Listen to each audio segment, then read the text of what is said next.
After 3 solid wins in Detroit to start this road trip, the Green and Gold have stumbled in Beantown. 2 straight losses have been lackluster performances from the Athletics. The Airs came back to bite them on Friday, and the Bats stalled yesterday in the matinee. But Bob Melvin and the boys know what they win today, they can salvage the road trip and return to Oakland with a 4-2 record. That would be a good week away from home. It's Sunday Morning Baseball, A's Red Sox, next.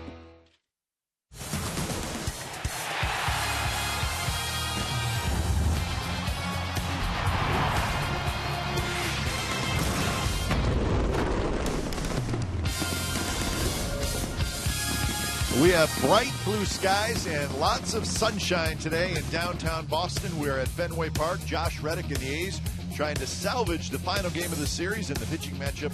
The right-hander Clay Buchholz for the Red Sox and the right-hander Kendall Graveman for the Athletics. Third and final game of the series and also the final game of the road trip. It's the A's and the Red Sox coming up on Comcast Sportsnet, California. Hi again, everybody. Welcome to Oakland A's Baseball along with Ray Fosse. I'm Glenn Kuiper. You saw the pitching matchups, Graveman and Buchholz. And Ray, for Graveman, his first start ever at Fenway Park. And for Buchholz, he's starting to pitch extremely well for the Red Sox. Well, let's just hope for Graveman as he makes his 4th start since returning from AAA. He's been pitching very well to beat the Tampa Bay Rays, pitched well against the Yankees, and defeated the Tigers earlier on this road trip. But he needs to get the sinker ball down. Cannot take a chance having balls hit off the green monster here. As far as Buchholz is concerned, he's a good pitcher. The A's know what to get out of him. They just have to be very patient. And you really don't have to step out with him because he takes enough time anyway. But Graveman is a sinker ball pitcher, and I think that's the biggest key for him today. All right, and for the A's, they'll try to get that offense going. Scored just 4 runs so far in this series. So day baseball from Fenway coming up. It is a gorgeous day, and we're looking forward to a good getaway day for the Athletics. We'll have lineups and first pitch when we return to Fenway. It's the A's and the Red Sox coming up.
California is brought to you by Jack in the Box. Taste the new black pepper cheeseburger today, only at Jack in the Box. And by Toyota, the full-time automaker with the longest-lasting vehicles in America. Toyota, let's go places.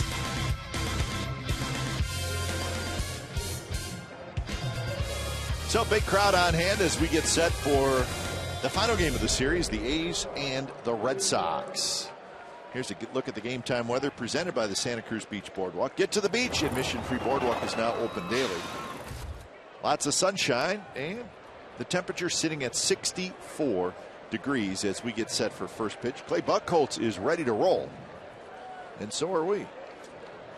As Billy Burns steps in, we'll give you the rest of the A's lineup in just a moment. Buchholz kicks, and the first pitch of the ball game is just a touch inside to Burns. So we're underway from Fenway.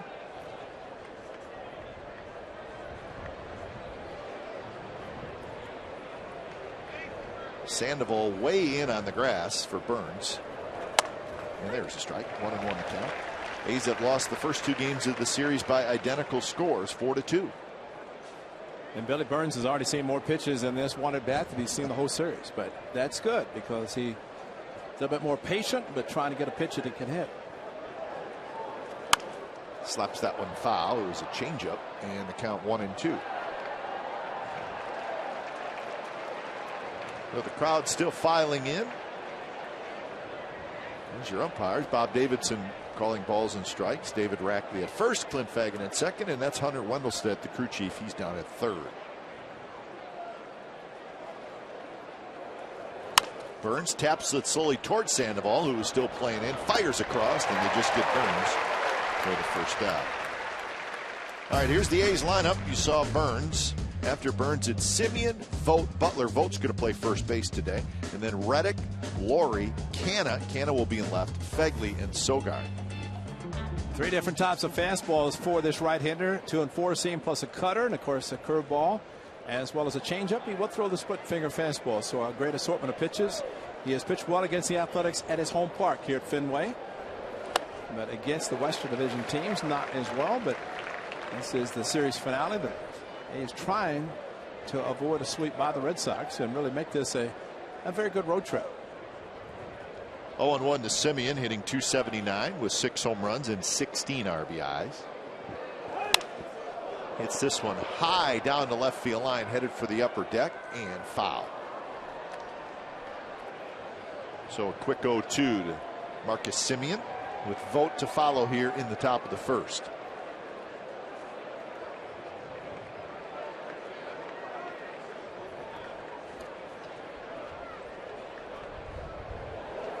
Fastball is high.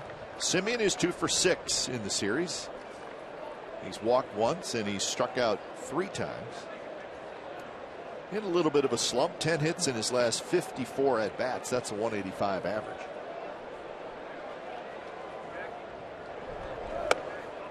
Yeah, players got to go through tough times, and for Marcus Simeon, as we know, he's spending a lot of extra time on the field working defensively, and you just hope it does not affect him. And there have been times that you wonder if it has, and then all of a sudden he swings the bat well, and you realize he's got a very good way of leaving, whether it's defense or offense, in various positions. Hanley Ramirez makes a nice running catch. Bangs into that roll-up door down the left field line. Why does everything hang up here? That one did hang up. Amazing. We saw it Friday night, and that one just hung up forever. So here's the defense for the Red Sox. A nice play by Hanley Ramirez in left field. Castillo's playing center field today. Brock Holt is playing right. And then Sandoval back in the lineup. Bogarts is at short. Pedroia at second. Napoli at first. Sandy Leon is your catcher. Oh, Ramirez, a long run. Remember, he banged up against the wall earlier and injured himself. First pitch to Vogt is a strike on the outside corner.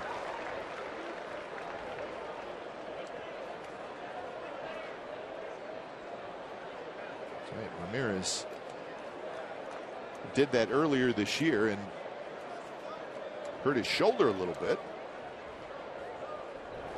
Heck, people, the Red Sox thought maybe that shoulder was bothering him a little bit, affecting his swing, but it hasn't affected his swing in this series. He's looked very good. And he got a huge contract, but agreed to play left field. He's been a shortstop for his career. So a big change, especially playing here at Fenway Park. This is a very tough left field, as the A's have seen in this series so far. Happy to see the Mark Canna, who's playing left field today. He was taking fly balls off the monster today with Ty Waller, the A's first base and outfield coach. And it's important because As we've described in this series, the way it plays off the upper part of the wall is different than in the out-of-town scoreboard. 1-2 pitch, fouled straight back. This was Ramirez running into that sidewall on a play much like the one he just made. This one he just did not have a lot of time to brace himself, and he was kind of reaching down as well, kind of a low backhand. And he banged his shoulder pretty good, and he missed a little bit of time. This is the left shoulder. Well, it is too bad because it's nothing an outfielder can do. If he's going to go for a ball in left field, he knows that there may be about a foot of foul territory. And the Coliseum has at least maybe 10, but still, if you're running full speed, you're going to hit the wall. Not much you can do. But it is very close to the foul line. Just missed outside, 3-2. Everybody in the white uniforms thought it was a strike. Backdoor cut fastball, and I guess you could say it came around the plate because really it started at the white line, and then when Leon caught it, it was a strike. But there is a distance, as we have also talked about, between the home plate and the catcher. 3-2 pitch is hit hard, but right to Napoli. Napoli will take it himself. Clay Buchholz with a 3-up, 3-down, top of the first inning. Red Sox come to bat in the bottom of the first when we come back.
Let's look at the lineup for Boston. Pedroia, Holt, Ramirez, Ortiz, Napoli, Sandoval, Bogarts, Leon, and Castillo. And Kendall Graveman, as we mentioned, making his fourth start since returning from AAA. And for the right-hander, he's pitched well. A couple of wins against Tampa Bay and against the Tigers. In his 3-2, he's allowed 4 home runs, but Kendall Graveman just wants to get the sinker working, try to keep the ball on the ground as much as possible, and see if his defense can play well behind it. First pitch to Pedroia, who's a hot hitter. It's in there for a strike. Important guy to get, Pedroia, because he's hot. And the Red Sox seem to go when he gets on base. Pedroia is 4 for 7 with a couple of walks in this series, so he's been on base 6 times in the first 2 games. Overall, good numbers, 311. 8 home runs, 23 RBIs. Got 10 doubles. He rips that one foul. Shoots up into the seats.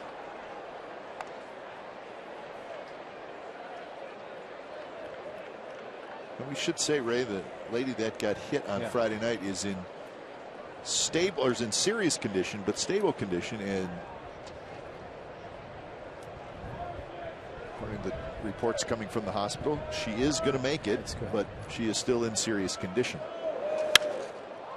That one looped down the right field line, but foul, and I know that was a very scary moment here, and I just wanted to pass on the update from what we know to the people who may have been watching the game on Friday back home.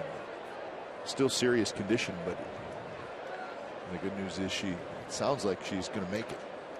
Well, unfortunately, players, when they're hitting and they have no control and they break a bat, and there are flying objects that unfortunately sometimes reach the stands, and that did happen on Friday night, and we do hope and wish she's okay.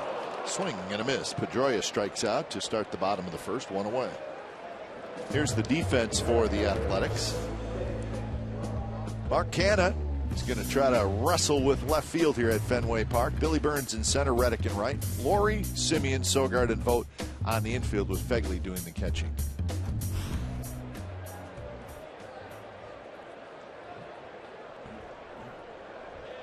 So Brock Holt steps up. Brock Holt is playing right field today. So he's all over the place. And somewhere Tony Phillips is saying, yay, because he's got some Tony Phillips in yes, he does. And, you know, to be able to play so many different positions. And Tony, I always think about, he hated the tag of being a utility player. He said, no, I'm not. He said, I'm a player that plays everywhere, and I still get my 500 or 600 plate appearances. And he was good. He could play all positions very well. Matter of fact, we've seen Dennis Eckersley. It was the flip from Tony Phillips in '89 for the series finale. Not an easy play. No, he made it. Eck made it, and fist pump, world champions. 2-1 to Holt with Ramirez waiting in the on-deck circle. Laurie in on the grass, and the pitch is just a little bit low. Strike yesterday. Yeah, that's the pitch Graveman would love to get called a strike. It wasn't there. And yesterday with Hunter Wintelstedt, it was. Bob Davison, there's your difference in the strike zones between the two umpires yesterday and today. And another pitch low, so Holt with a 1-out walk. And you're right, for Kendall Graveman, he wants those pitches either to be called strikes or to have the hitter swing at them and hit ground balls. And you have to elevate a sinker ball. A pitcher has to elevate the pitches, then there is trouble.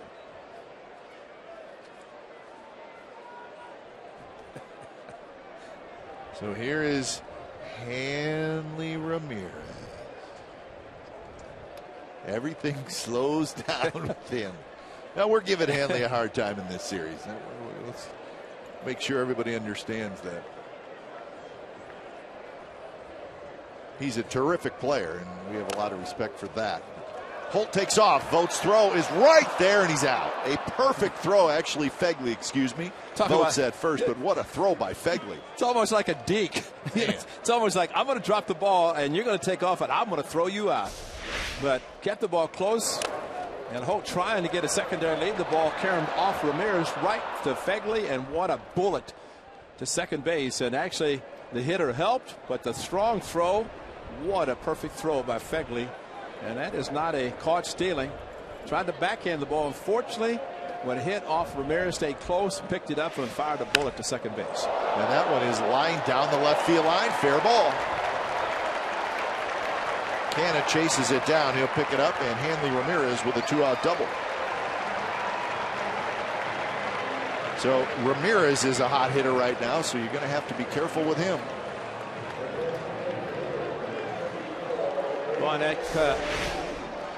Out at second base. There's a fastball running inside to Ramirez, and it pulled it down in the corner.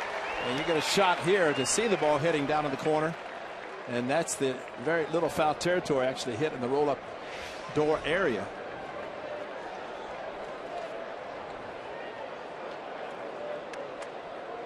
So runner in scoring position for David Ortiz.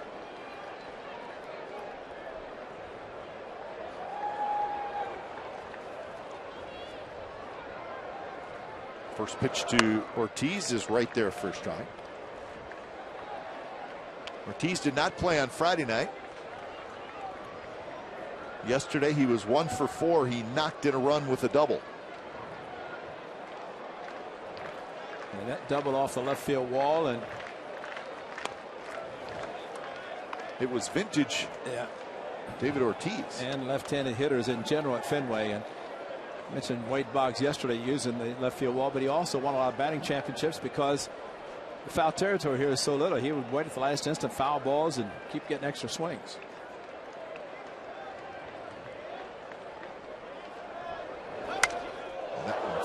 into the seats. Had the shot of the left field area in the wall, and they put the standings for the American League East, and of course they have the hated Yankees at the top. I'm sure they don't like to see that, but of course you can see the removable names and the numbers, of course the win, loss, and games behind, and that just updated every day. So fans, whenever they come to Fenway, they can see where their Red Sox are positioned in the Eastern Division. I like that. It's a very nice touch. Yeah, but you see that the Orioles are 25-30, just 5.5 behind the first place Yankees. So a very tight and wide open Eastern Division. Hit hard and just fouled on the first base line. Parity, I guess they would say. Parity in a lot of baseball, but especially in the East, and that's why the Red Sox feel that even though they have a record which is under 500, they feel they have not played their best baseball yet.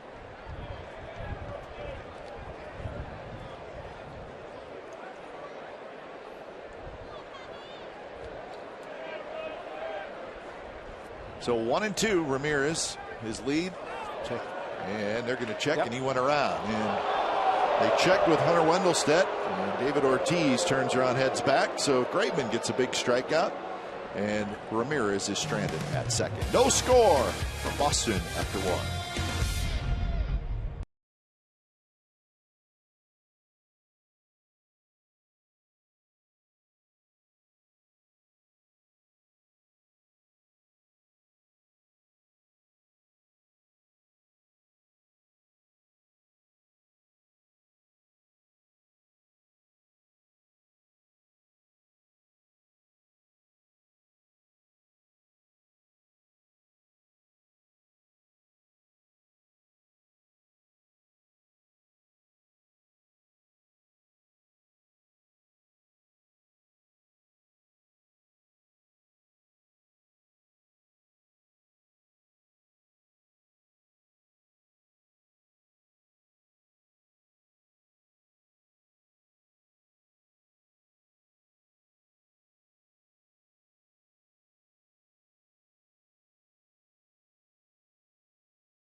A's Red Sox 0-0 game. It'll be Billy Butler, Josh Reddick, and Brett Lawrie against Clay Buchholz.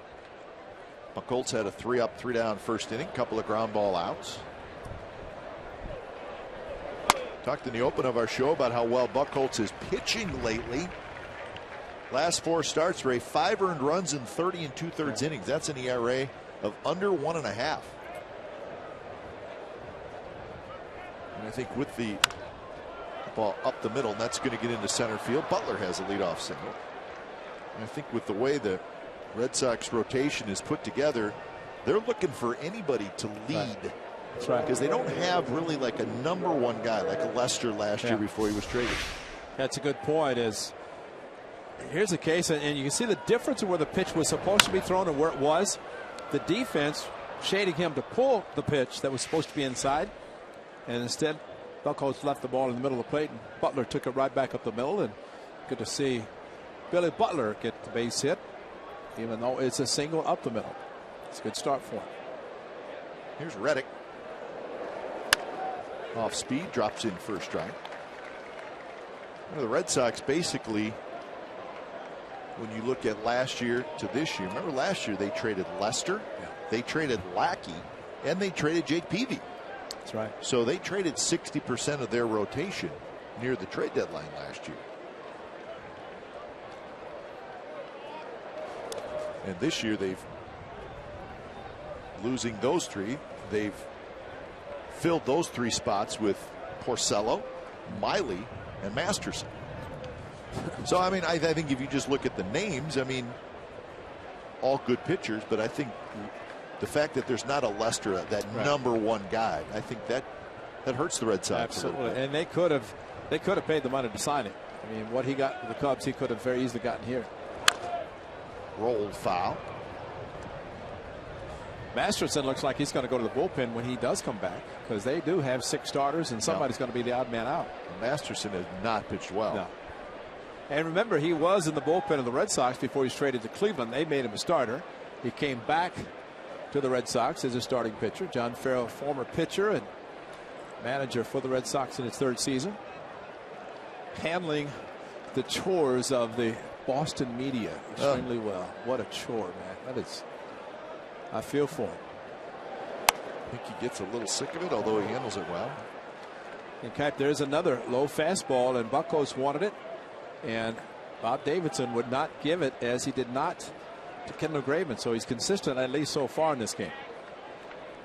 Both pitchers would like to get the low fastball.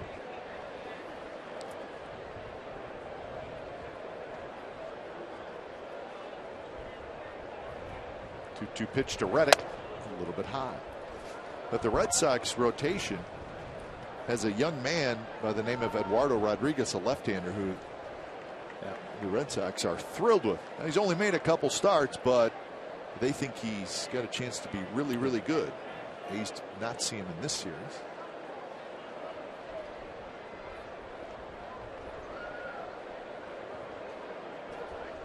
(3-2) and Reddick lines it foul.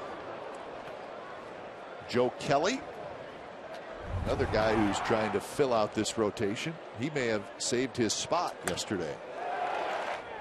Well, as we saw yesterday, he's got a live fastball and movement on his fastball. He's got a good changeup that he just threw there. You're surprised sometimes when you see pitchers with such great stuff, how they do not put forth and get outs. And really yesterday, for Kelly, pitching well, he ended up getting the win thanks to his bullpen, but 6 strong innings from the right-hander. That ball's lined to right, and that's a hit. Holt comes in, picks it up. Butler to second. He'll stop there. 2 on, nobody out for the A's here in the second. And off the end of the bat, but just hit softly enough. As Reddick battled and forced Buckholz, as Bob Davidson may have, with a pitch that was not called a strike, forced him to elevate the fastball, and Reddick just over the head. Billy Butler was not running. Don't shake it, especially if you get a hit out of it. Don't shake it. But when you hit the ball off the end of the bat, it just radiates all the way down to your hands, and that's why you see the hitters shaking their hands the way Reddick is right now. So here's Laurie, and Laurie takes a first pitch strike. Laurie on Friday was 3 for 4 with a home run. Pinch hitter. He pinch hit in yesterday's game, did he not? Yes, he did. Yeah. But walked and came out for pinch runner, so his back was bothering him just enough that he couldn't stay in the game. On Friday night, though, he crushed one, and like I said, he's swinging about well. That was against Miley, and 3-2 fastball drilled it over the green monster, carrying him back onto the field. But Brett Laurie hitting his 5th. Last 3 have come against left-handers. 2 against the Yankees, and then Miley here. Swing and a miss. 1 and 2. Chase that one a little bit. And you know, we talk a lot about Brett Laurie, how he's stretching all the time, and part of the reason for that, it could be because his back gets a little stiff. Exactly. Then there is a reason. He's just not out trying to get attention. He is trying to stretch as much as possible to stay loose, and he pretty much has said that. 1-2 pitch, very close, a bit outside. 2 and 2. On deck is Mark Canha.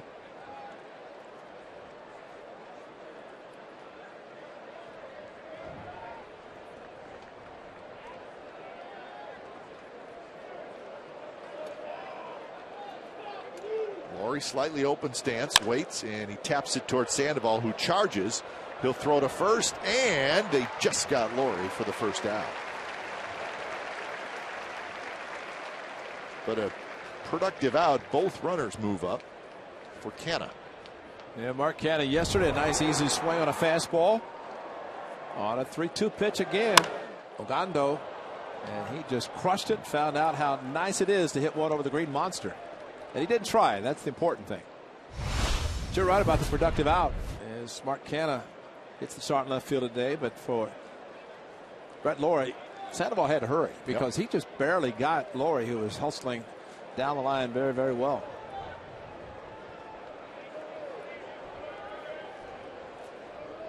Let's see if the A's can take advantage of the good at bat by Brett Lawrie. The infield will play back. Then this is called conceding a run. Just one out, second and third. And Canha hits it high down the right field line. Holt is near the fence, and he dropped it. Butler's going to come in to score, and they're going to hold up Reddick as the ball comes in. Now it rolls away from Napoli, but he'll pick it up. So the A's take a 1-0 lead on Canha's double right off that side wall down the right field line just past the foul pole. Well, and unfortunately, Josh Reddick was tagging a second. You always look at a runner as a breaking ball, and he went with it perfectly. And Josh Reddick goes back. This is one, as we've talked, with one out, you go halfway. And Holt, really, the wall kind of knocked the ball out of his glove, but because of the ball staying close to him, Reddick had gone back to tag up, and he had to stop at third. And he kind of shook his head a little bit. I think he knew, because one out, you do not. Well, what's the purpose of tagging? Get to third with two outs, so you go halfway so you can score on a ball like that. So you may do that with nobody out. Absolutely, well, that's what you're supposed to do. Nobody out, yes, but definitely not with two outs. So can't take anything away from what Mark Canha did with a very, very good swing going opposite field. So now Fegley with an opportunity. In the dirt and to the backstop. Chasing after it is Leone, and Reddick will come in to score, and the A's lead 2-0. Wicket. We talk about widgets. How about a wicket? And the old wicket, and the ball goes through the legs. Watch Leone. This tells it all. Stays down. Watch him come up. He comes up. The ball stays down. You have to jam the glove into the ground because of that one reason right there. When you come up thinking you're going to catch the ball and the ball stays down, you have no chance. But if you And it's the proper technique, and that's why catchers work on that exact same thing. So a two spot for the A's, looking for more. Infield comes in now with the count 2-0 to Fegley. And now it's 3-0. But again, just picture the catcher's mitt going into the ground. Watch right here. Is he going to come up? And see when he comes up and the ball stays down. That's what happens. If the glove is on the ground, he blocks it. He's trying to catch it. And that's the difference of blocking versus catching. 3-0 is low, and Fegley walks. So first and third, one out for Sogard. Well, you have to take advantage. Carl Willis is going to visit his pitcher, but right now you have a pitcher on the ropes a little bit, and actually Buchholz immediately starts talking to his catcher Leone. As Carl Willis. That's not good. No, it's not. I think we're seeing a little bit of something here. And I had a note when Bobby Valentine was managing back in 2012. Buchholz was taken out of a game, and Valentine came out. He walked off. Didn't even wait for Valentine to come to the game. So he's got a little bit of an attitude, I guess, sometimes. But you don't want to see a pitcher, and especially a catcher, working together. You don't want to see that happening, and that's why Carl Willis just joined the club when the Red Sox were in Oakland, trying to settle down, actually get between the two. Well, you know what? It's interesting. Napoli stayed there, and he had a little conversation with Buchholz. Don't know what it was about, but maybe Napoli, a little veteran leadership there, saying, come on now. Well, a former catcher too, Kipe, so I'm sure he's thinking, you know, what are you doing here? And, you know, the problem, it's so noticeable. And when that happens, when you're on the mound and that happens, then you know you're going to get questions. You're going to have everybody wondering what's going on. And it's just not a good teammate type thing. Numbers against the A's, but look at that ERA. 6.68 in his career against the Athletics. Better here, though, against the Athletics at Fenway, which is not surprising. 0-1 pitch to Sogard inside. 1-1 the count. Well, see, Buckles immediately went to Leon, and Carl Willis, the pitching coach, comes out and he starts saying, okay, let's, and Carl Willis started talking to his catcher. So, something was going on. And, really, it's called suggestions that a catcher puts down. So if there's any problem with the signs, pitcher doesn't have to throw. Well, if there's two people on the field that should probably get along, it would be the pitcher and the catcher. That's a good idea. That's always a good idea. And that did not look like they were getting along.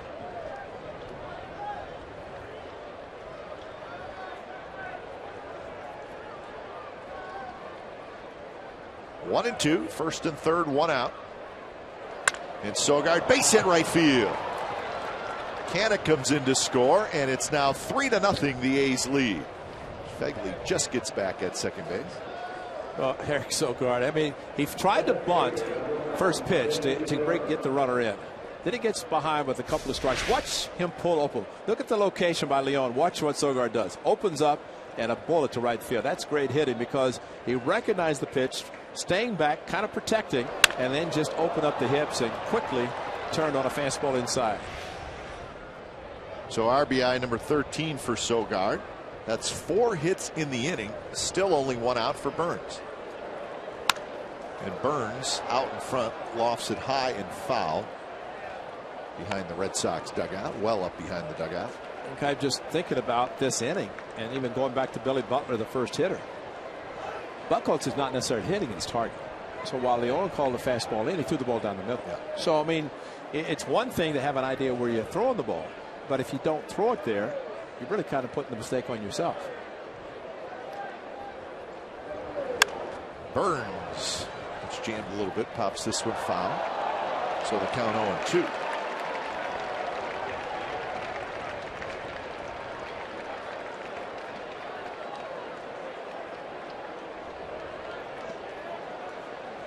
So 25 pitches already here in the second inning. And Buchholz has only got 1 out. Burns opened up the game with a bouncer to Sandoval at third. Sitting on an 11-game hitting streak is Billy Burns.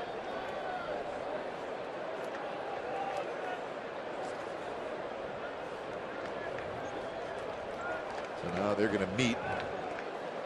And that'll get us to our T-Mobile game changer. Billy Burns among American League rookies. He's first in batting average. And he's first in hits. He's second in stolen bases and first in multi-hit games. How about that? He's got 42 hits.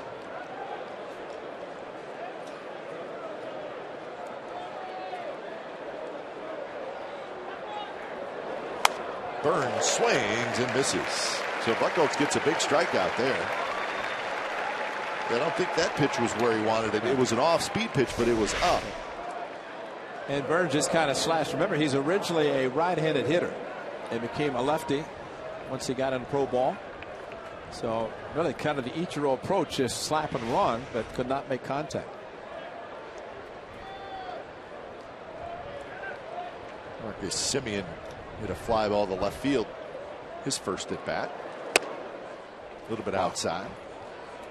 That's a tight strike zone. He has a tight strike zone. Yeah, that's a pretty good pitch. Well, the Boston Globe, a very good paper here, and I thought it was an interesting article about the strike zone and some of the complaints of the Red Sox, which is surprising. I mean, normally something like that, you don't go public with complaining about the strike zone so far for the Red Sox this year. A team that takes as much as anybody. Yeah, that's a good call. I mean, they made a big deal out of it. And whether it's true or not, who knows? I mean, I think their point was it's league wide, right. But who knows? But still, why talk about it? Because all you're doing is putting the emphasis on your team because you're the ones talking about it. Semien fouls it back. So here's the headline, Ray. I have it in front of me, and it's a large headline. Team still calling foul on strike zone. Yeah. And it's all about the Red Sox and what they're saying that they don't like the strike zone this year for them, and they also think the strike zone has not been good league wide. I don't know that I necessarily agree with that. No, I don't either. And it was both pitchers and hitters talking. It wasn't just one-sided. But listen, we've seen the Red Sox a lot over the last. They've had a great run of success. But if they don't swing at it, they think it's a ball. I mean, that's the way it is with them. Maybe it's because Ted Williams played for the Red Sox, and that was what happened with him. A long time ago, though. Yeah, exactly. But that's the old theory, the old story. He doesn't swing, it's a ball. Sandoval shading his eyes into foul territory, and he's got it. Side retired. Good inning for the Athletics. 3 runs on 4 hits. Bottom of the second coming up. The A's with a 3-0 lead.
Central before every game, post-game, and on Sportsnet Central all the way through the playoffs. Game 2 coverage begins today at 3 p.m. and it's a special 2-hour event as the gang gets you ready for Game 2 of the NBA Finals at Oracle Arena.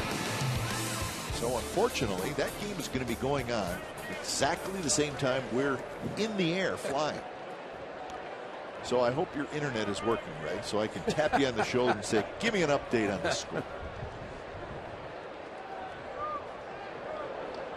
Napoli to lead it off. First pitch, sinker for a strike. Napoli, Sandoval, Bogaerts here in the bottom of the second. A's now with a 3-0 lead as they dropped a 3 spot. Shutdown inning, not good for Kendall Graveman. Just 2 for 7. See if he can change that. And a quick 0-2 to Napoli. Napoli unhappy.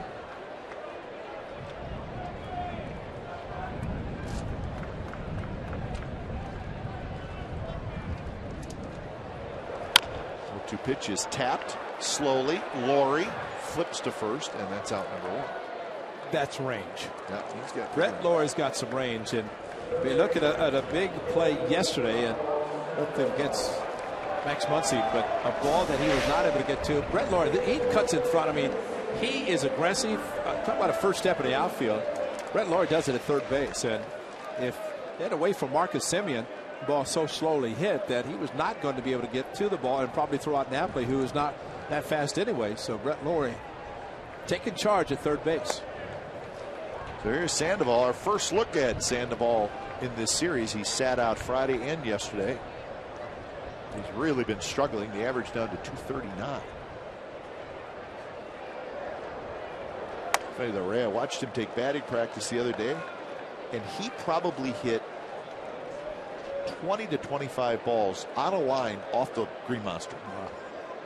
I mean, he was just, every pitch, he just hit a line drive off the monster. That's a great approach because that will keep you on the ball and not open up. And as we have seen, 380 to right field, not particularly where you want to try to pull the ball anyway. right-handed. That's why Casimir, who pitched Friday night, and John Farrell gave him the night off. It was a lefty Casimir pitching. Those are some bad numbers hit off the right side. So 3-1 now. He's in a hitter's count.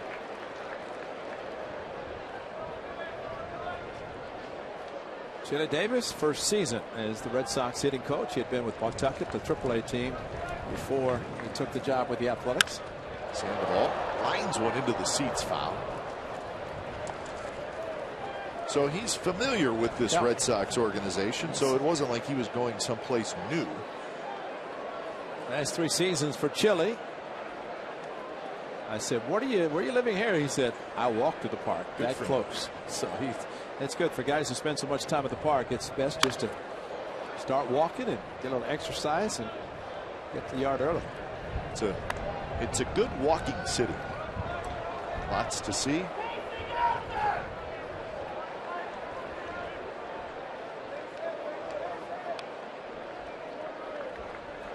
It's the Prudential Building, one of the cornerstones of the downtown area here in Boston. There's a shot to right, and that's a base hit for Sandoval. Reddick picks it up, and a 1-out single. See where the pitch was. Now the key here was falling behind. Paula cut fastball that did not get in far enough to not break sharply, and Sandoval, always a very good bad ball hitter. That was a perfectly thrown strike, but it did not have the break that maybe Graveman wanted. Remember, he hit the home run in Oakland against Castro. The ball was head high on a 2-strike pitch. That was in the extra innings. So here's Bogaerts, second hit for the Red Sox. And there's the first pitch strike.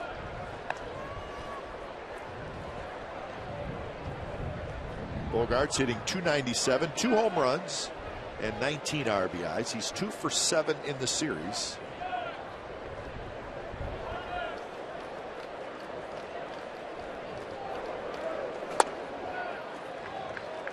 Graveman with a couple of strikeouts in the first inning.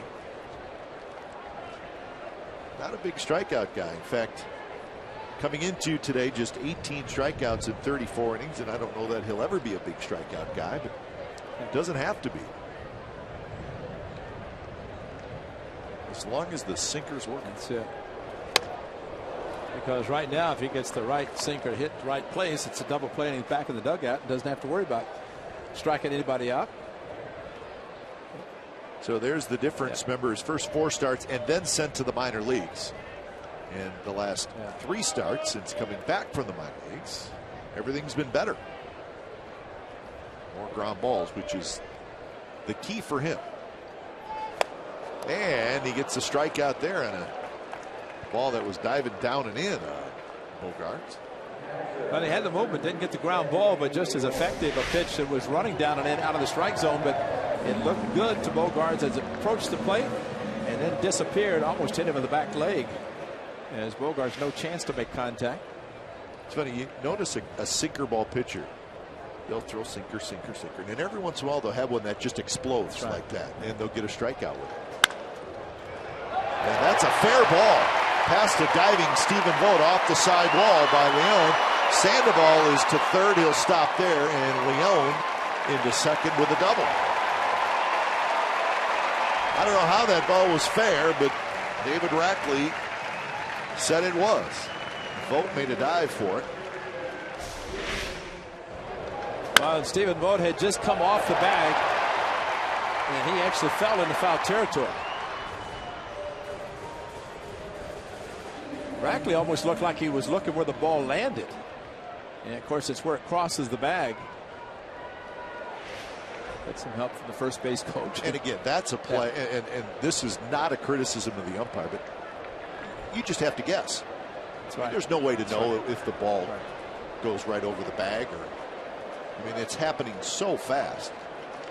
Umpire's just going as what he sees, but boy, it's so fast. I mean, look at this. Well, look where he's positioned, first of all, because he has to be there in the event of a pickoff attempt. So it's not like he's back farther and he can watch the ball go over the bag. So he has to, first of all, watch the ball, avoid being hit by the ball, and do all of those things and make the call. And you can't base your call on where the ball lands when it's past the bag. Right. It may go past the bag and land foul, but it still may have crossed over the bag. But that's the part that's really, really difficult to see with the naked eye. Castillo with the big swing. See Ratcliffe back at the normal position, back near the outfield grass. Again, a hard sinker inside. This ball moving very well, not going down, but moving side to side. So hard sinker in. Does he go slider away or go back with another sinker in? Castillo lines it into the glove of Laurie, who reaches up, grabs it, side retired. Quick reactions from Brett Laurie, and it saved a couple of runs. So the Red Sox strand a pair 3-0 A's as we go to the third.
By Real Strong Redwood. Why Redwood? Visit realstrongredwood.com. That's a statue of Ted Williams just outside Fenway Park. And do you know that when Ted Williams hit 406, the last player to hit 400, the sacrifice fly rule was not in effect? Huh. Interesting. That 1940 to 1953, if you hit a sac fly and a runner scored or considered a sac fly, it was counted as an at-bat with no RBI. And they estimated that had he had the sac fly rule in effect as now, he would have 412. Sure. And added several points, 6 more points. Yeah. He wouldn't have to worry about that last game or last day in which he played the doubleheader. Very interesting. I did not know that. But the rules changed and then affected him. Well, it didn't affect him because he still hit 400. But evidently there are some other players who hit 400 that may not have had they had that rule. Holtz grabs the line drive off the bat of Stephen Vogt. Now that's a very interesting note. I did not know that. What a career though for Ted Williams. Hey, Kipe, as we walk out, there's a picture of Ted Williams in the clubhouse holding a bat, and he's down almost to his skivvies. He looks like he's about 140 pounds. He's really tall and skinny. Could whip that bat through he could. Through the zone. And they said when he played here, those bullpens were not there. So the home run was beyond the bullpen. And that is another, couple of mounds. There's the red seat. Thank you, Larry. You found it. Number 21. That's above the visitors' bullpen. That's where Ted Williams hit a shot. They painted the seat. Butler, broken bat. Behind second base is Bogarts. He's got time. Takes his time and throws out Butler. So 6-3 on the putout. 2 outs here in the third. And I think Ted Williams the last day of the season, it was a doubleheader, and he's right at 400. And he said, if you play and you don't get hits, you're not going to do 400. He said, I think he got about 7 hits in the doubleheader. He ended up hitting the 406, but quite a hitter, and to have the reputation of knowing the strike zone, so you could see the spin of the baseball out of the pitcher's hand, and not many could do that. If they could, maybe they would hit 300, much less 400. 0-1 to Reddick, who had a base hit in the second, and he scored, and he hits this one high in the air to left field. Ramirez is going to play it high off the wall, and Reddick will have a 2-out double. So Ramirez did a pretty good job playing that one. You could tell he was trying to make that decision of, do I have a chance to catch it? And it ended up hitting pretty high up on the wall, it looked like. Yeah, it was so high up he was not going to catch it, but Josh Reddick knew he didn't hit it well enough to get out. And again, having played for the Red Sox, he knows that you have to think too when you hit a ball. If it goes out, then you can shut it down. But Ramirez going back and then started to backpedal, but it was a high towering fly ball, high off the wall. No chance to be caught, and an easy double for Reddick with 2 outs. And now a shot for Laurie.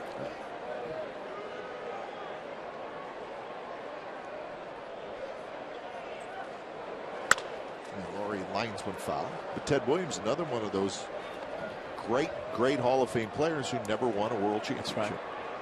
The Red Sox went so long without winning one, and he was right in the middle of that championship drought that went from 1918 to 2004. And there it was. 18 was the last World Series that they won. Grounded hard, but right at Napoli, who scoops it up. So Buchholz will strand Reddick at second. Bottom of the third coming up. Top of the order for the Red Sox. A's leading 3-0.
Ballot now at athletics.com. Voting is exclusively online and available on your computer, tablet, and smartphone. Vote up to 35 times at athletics.com, and we encourage you to vote for vote. And vote for a lot of different guys who are on that ballot, which usually the starting lineup is there. There's a first pitch base hit by Dustin Pedroia. Looks like it's going to be one of those games. It's not going to be easy. Yeah. So Pedroia gets his 5th hit in this series. First pitch hitting, Pedroia, fastball right down the middle, and one he swung through his first at bat, and this time though, saw the similar pitch and hit it to right field.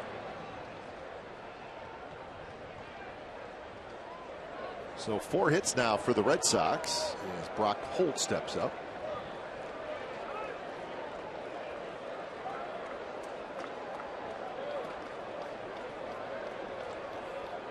First pitch to Holt is a changeup that's low. Holt walked in the first inning. But then he tried to advance on a pitch that was in the dirt, and Fegley threw him out.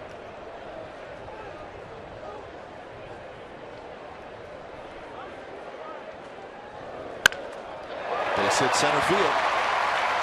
Pedroia to second. He'll stop there.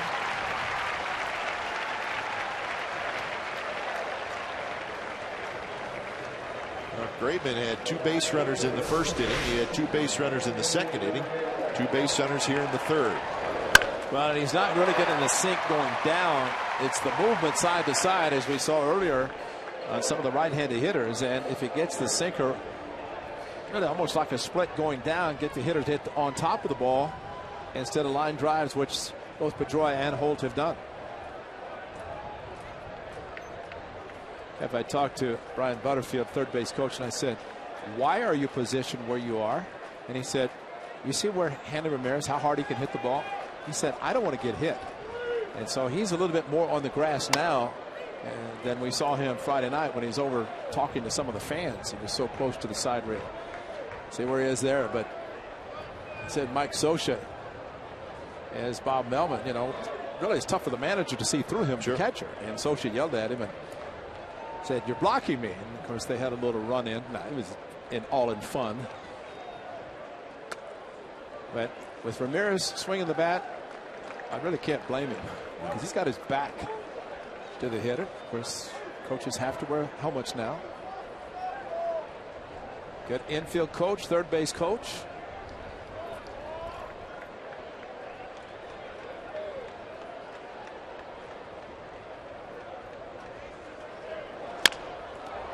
Jordan Laurie, he'll step on third, fire it across, and that's a double play. Boy, is that a thing of beauty.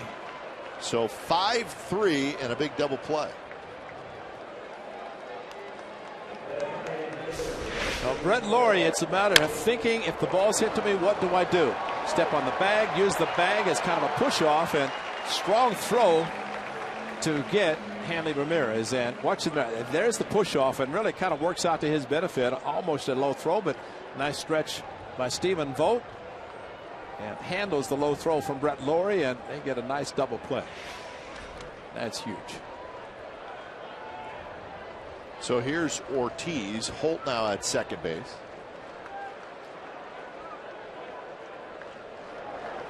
First pitch to Ortiz is a strike. Ortiz struck out with a runner at second to end the first inning. You know, if Brett Laurie tries to go to second on that, he doesn't turn it over play. Nope. It's first and third. So hit close enough to him at third to be able to tag the bag. So that's why it's important. Infielders, outfielders think. The ball's hit to me, what do I do? And presence of mind to step on the bag and get to that one. Oh, one pitch just a bit outside, so 1-1 to count.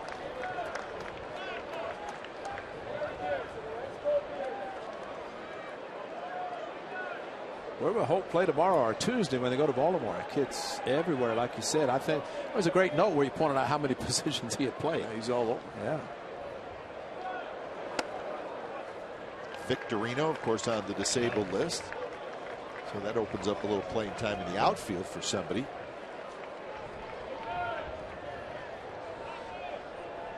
Talked to someone said that because the injuries that Victorino's had, they're starting to call him Injurino now, which is not good because that's what happens. You play in Boston, and these are some fans that want to see their players on the field. But he's had leg issues, and when you have leg issues, you cannot play a normal game. That's a tough crowd. Yeah. Oh, because he was a big part of them winning it all in 2013. That's right. A grand slam, hitting right-handed off the right-handed pitcher. But you know, he's really getting smarter. I talked to him Friday. He said, you got to realize that you can't play hurt anymore. You know, as you start getting older, and all it's going to do is hurt everybody. And so he's getting smart and making sure he's taking the proper time to get well.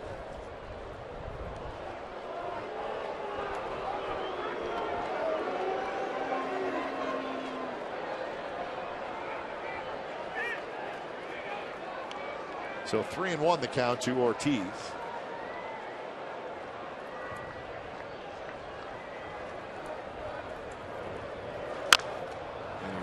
throws that one foul toward the Red Sox dugout. So a full count. Thought that was an interesting shot that Tommy has a head where he's spinning the baseball. Graveman's spinning the baseball, and he stops with a two-seam fastball grip. Basically, he's throwing a sinking fastball. But to spin the baseball, even before Fegley gave him the sign, he knew what he wanted. And he could spin the baseball to get the grip. And then as soon as he got the sign, he was ready to go. See, that's the same grip he had, but he was spinning the ball before. This time he wants to go back to that same pitch, which is a sinker.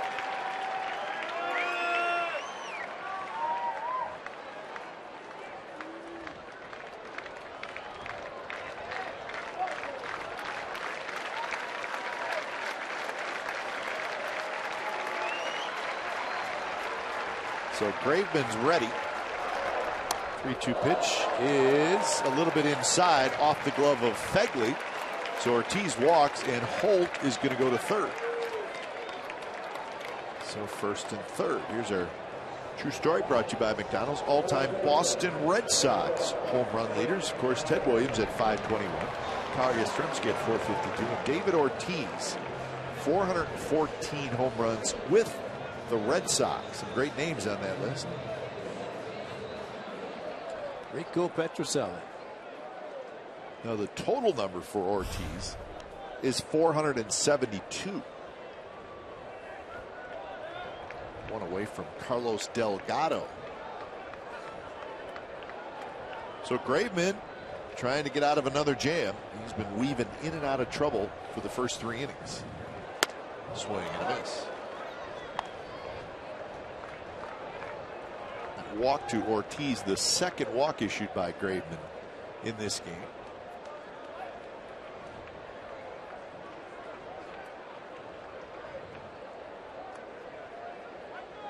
Napoli grounded out to third in the second inning. Good swing there, fouls it straight back. Got away with one there. Yes, he did. Napoli swings hard, and you try to get the ball in, and they did, and fouled it straight back, but almost have to really get in on his hands. If he gets a chance to extend his arms, he can hit the ball a long way, especially straightaway center, which he did yesterday.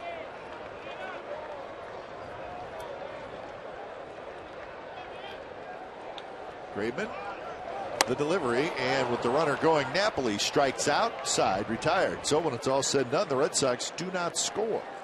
So fourth inning coming up, 3-0 A's.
And a beautiful day here in Boston with some A's fans enjoying the game.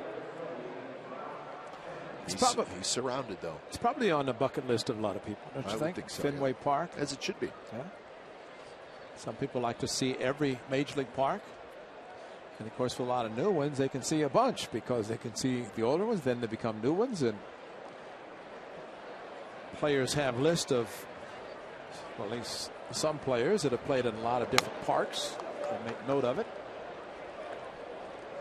Well, trying to think, you and I, as a broadcast team, we've seen them all except Washington. That's right. Is that right? We have not seen Washington. Been to Philadelphia. Canna down the line into the corner, and it is fair. And Canna is going to round second. He'll stop there with the double. That was right down the line, and it may have hit the foul pole and then shot right down. That foul pole runs right up the wall and then above the wall, obviously. But it just kept hooking, too. Almost the Carlton Fisk home run in '75 in hanging breaking ball. And after hitting the ball right field, almost a home run, Canna goes down the left field line. And stuck inside the door. There's a lot going on now. Yeah. Billy Burns been in rounding third, heading for home. Nice to have that kind of speed. It's Fegley. So Canna with a couple of doubles.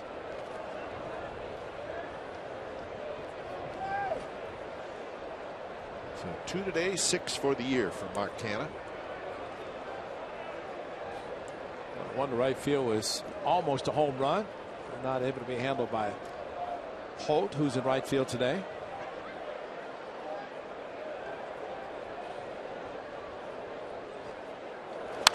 Fegley again.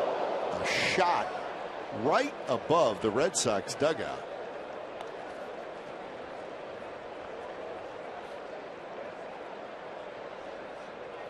Be alert.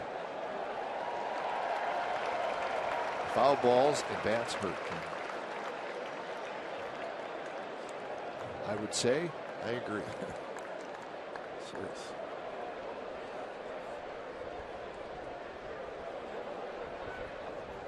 Oh, 2 to Fegley. Blocked nicely by Leone. That was the proper technique. That was good technique. And if you look at the difference before when a wild pitch occurred and see what he does with the catcher's mitt. He almost did come up a little bit and he caught it, but at least he started it on the ground. But you just really have to jam it in the ground and not think about coming up with it. And unfortunately, catchers do come up with the catcher's mitt. Another foul ball by Fegley. Fegley walked in the second inning.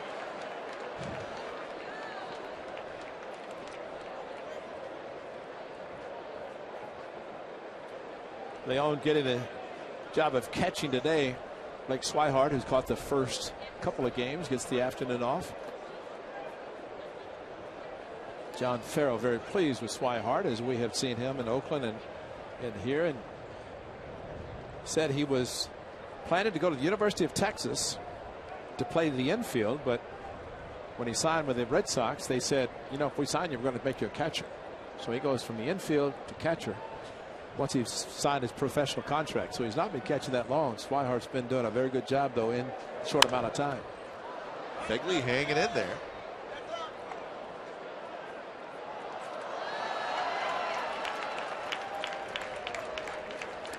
Well, he's trying to hit the ball to the right side, and he walked on 4 pitches his first at bat, but once Canna got to second leading off this inning, every pitch, 5 of them, Fegley has had the opportunity, continues to try to hit the ball to the right side. He did that perfectly in Detroit after the inning started with a, oh, geez, this is not going to go over well.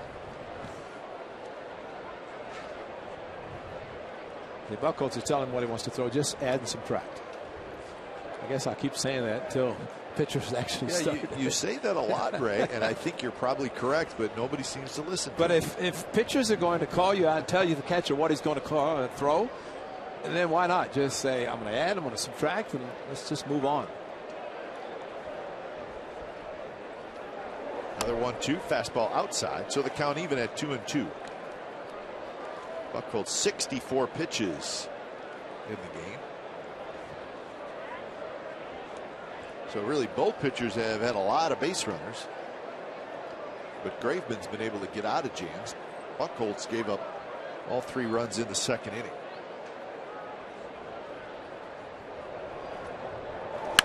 Fegley hits it hard but foul.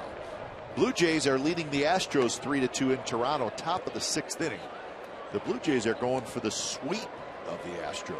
It's McHugh and Dickey, your pitching matchup there. So the Astros, a little 3-game losing streak. Look like the Yankees try to do the same and to the Angels. Yes, they are.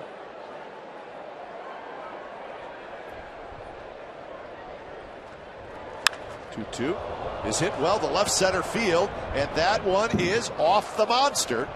Canna will come in to score. Fegley to second with a double, and the A's lead 4-0. So the A's are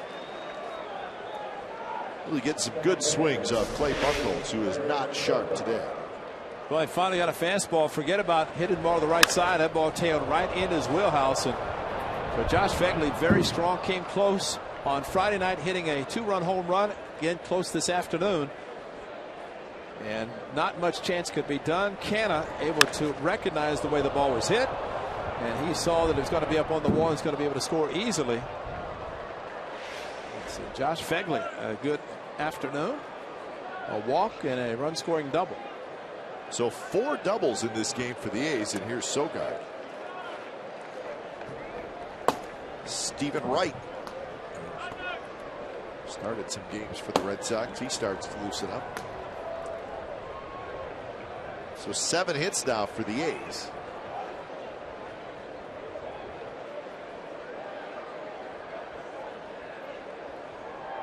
Sogard had an RBI single in the second inning. When a strikeout pitcher is not striking guys out, that's usually a sign that he's not having a great day. And Buchholz coming into this start, more strikeouts than innings pitched. But today, Ray, just 1 strikeout so far.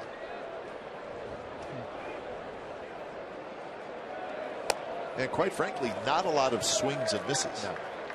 No, and really his location has not been that great as far as throwing pitches where he's at least thinking about throwing them, just missing a lot of times. And one of them was to Sogard his first at bat when he singled sharply to right field to drive in a run. Now he's just trying to pull the ball. Another runner at second base and nobody out.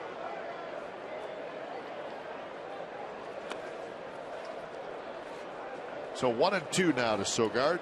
Picked up his 13th RBI of the year in the second inning. So there's the strikeouts. I mean, look at the strikeouts per 9 innings, over 9. So he's got all the goods to punch you out, but not doing it today.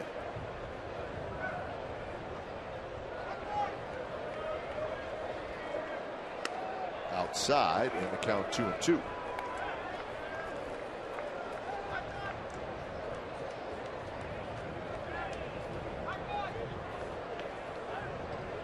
So a run in for the A's on Fegley's RBI double.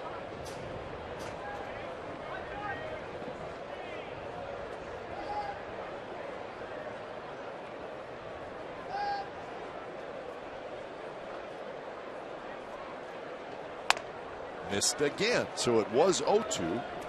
Now it's 3-2.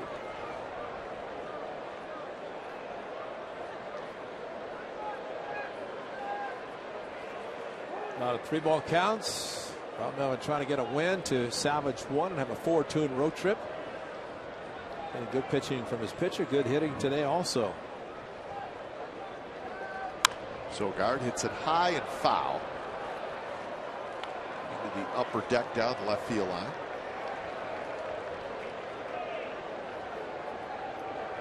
So way down the left field line.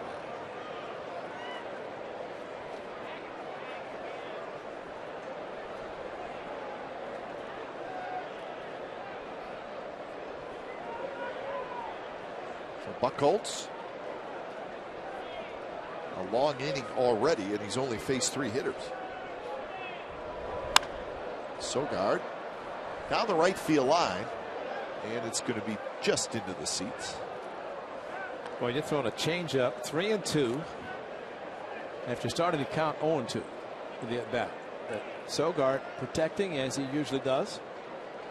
There, Sogard strikes out. It's usually because it's a close pitch that he thinks it's a ball, ends up taking it. But the way he opened his hips in the first at bat to hit a single to right field, and now Holt playing over towards the, way off the line of right field, opening up a huge gap in right field down the line. Sogard rolls the off-speed pitch foul. Yankees leading the Angels 5-2. As Ray mentioned, the Yankees going for the 3-game sweep. That game in the top of the 7th inning. Wilson and Sabathia started. How about Garrett Richards giving up 7 early last night? First, second inning. Did that against the A's last year. That's right. Didn't make it out of the first inning. Wilson and Sabathia, the 2 starters there.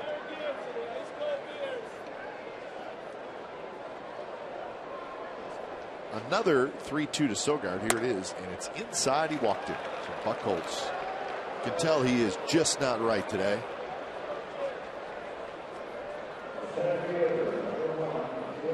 That is his second walk. Got a former pitcher as a manager, and pitching coach Carl Willis is going to go out and visit his pitcher and see the number of pitches. 19 in this inning, 31 in the second, which was the big one. I had a chance to visit with Carl Willis, and I asked him because he said, yeah, I missed you in Oakland. He says, I was introducing myself to everybody because he joined the Red Sox at that time. And, you know, he said it's been great for him because the players have adapted to him being here. Of course, he's been a former major league pitching coach. He was with Cleveland, and he said he's had issues like he was with Seattle, but he was a minor league pitching instructor when he got called to the big leagues. He said this time he was in Cleveland organization in Columbus, and the Red Sox hired him as a pitching coach. So he had to learn all these guys, and it's been a little bit of a difficult time, but he said it's worked out great. They've all accepted him, and that is a plus. And that's probably because of his status before as a very good pitching coach. Here's Burns. Grounds one slowly, and there's not going to be an out anywhere as Burns will get a hit, and the bases will be loaded with nobody out. Just a little cue shot. Sandoval couldn't get it. And once he could not get it, Bogaerts was going to field it, but there was just nowhere to go. And it's great that Fegley was hustling to third because that was going to be the only play. And going to third base was Sandoval, with Bogaerts throwing the ball to third, similar to what happened in Detroit with Iglesias, and that was the only play, and Fegley hustling to avoid being forced because it was a force out. It wasn't a tag play, which makes a huge difference. So Semien bats, bases loaded, nobody out. So that hit gives Billy Burns a 12-game hitting streak. And it was an infield hit, obviously. How about the 11th infield hit? That's great. And why not utilize the speed? Semien is 0 for 2. Great opportunity here. Fastball just a bit high. Well, we always talk about sometimes a pitcher goes to the mound as batter to batter, and I think Buchholz is right now in that situation.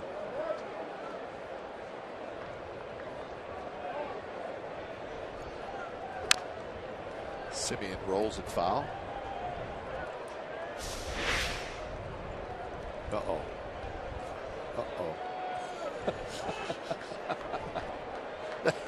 It happens every time. You give the ball, said, oh, we're going to play catch? Okay, we'll play catch. A little lefty.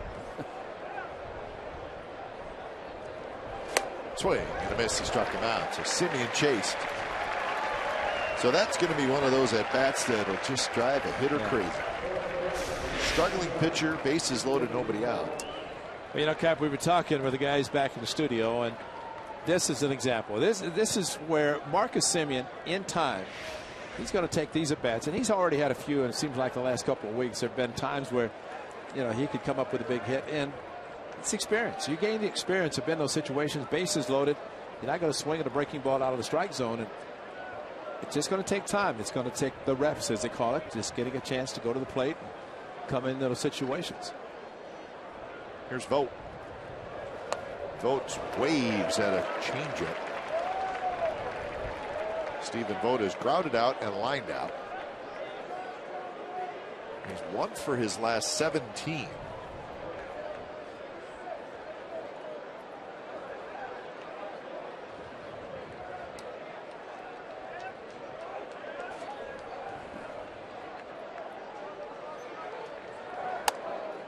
Just a bit high. Buchholz wanted it.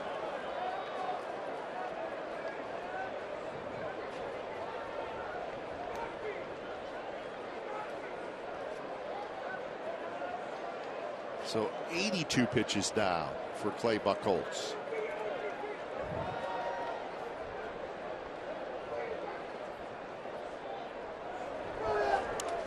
It's blocked by Leon. Royals are leading the Rangers 2-0, top of the third. It's another sweep opportunity for Texas. Good block moving in front of it, and the only problem here, took his mask off and picked the ball up with his glove. Get rid of the mask. You touch the ball with the mask, that's a balk in essence, and runners do advance. But that time a very good block by Leon.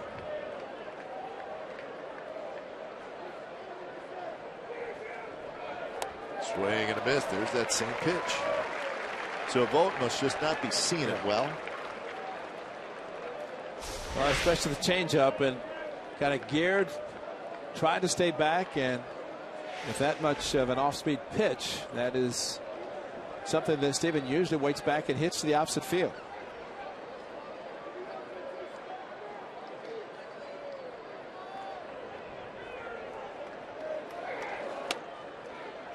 .86 miles an hour, but inside. Did that look like a cross-up? It did. I was trying to figure out what the pitch was, but it was caught so strangely. I didn't even want to guess. Watch Leon. He goes after it, and then he's outside, and then had some weird action. That ball hit him in the heel of the glove. He's lucky. Of course, his body could have stopped it as well. Payoff pitch with 1 out, and the base is loaded, and it's on the outside corner. Strike 3 call. So 2 outs here in the 4th inning. I think he was guessing changeup because he took this, and you could see his reaction after he took the fastball. Actually, a little cut fastball to the outside, and Buchholz went hard, and he might have been thinking he's going to throw him a changeup again. Although 3-2, usually unlikely.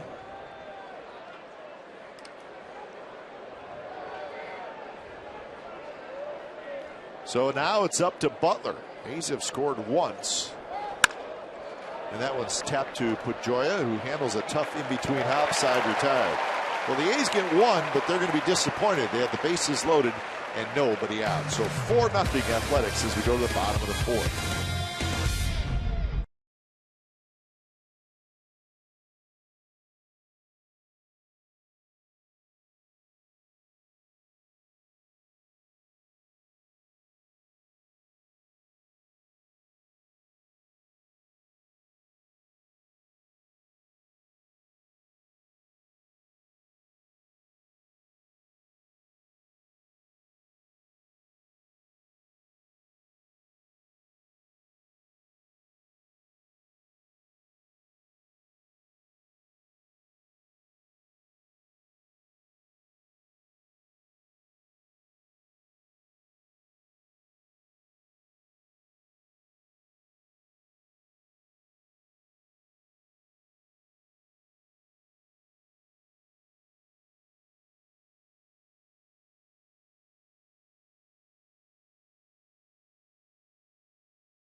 Back the clock to 1965 on Saturday, June 27th. That's 50 years.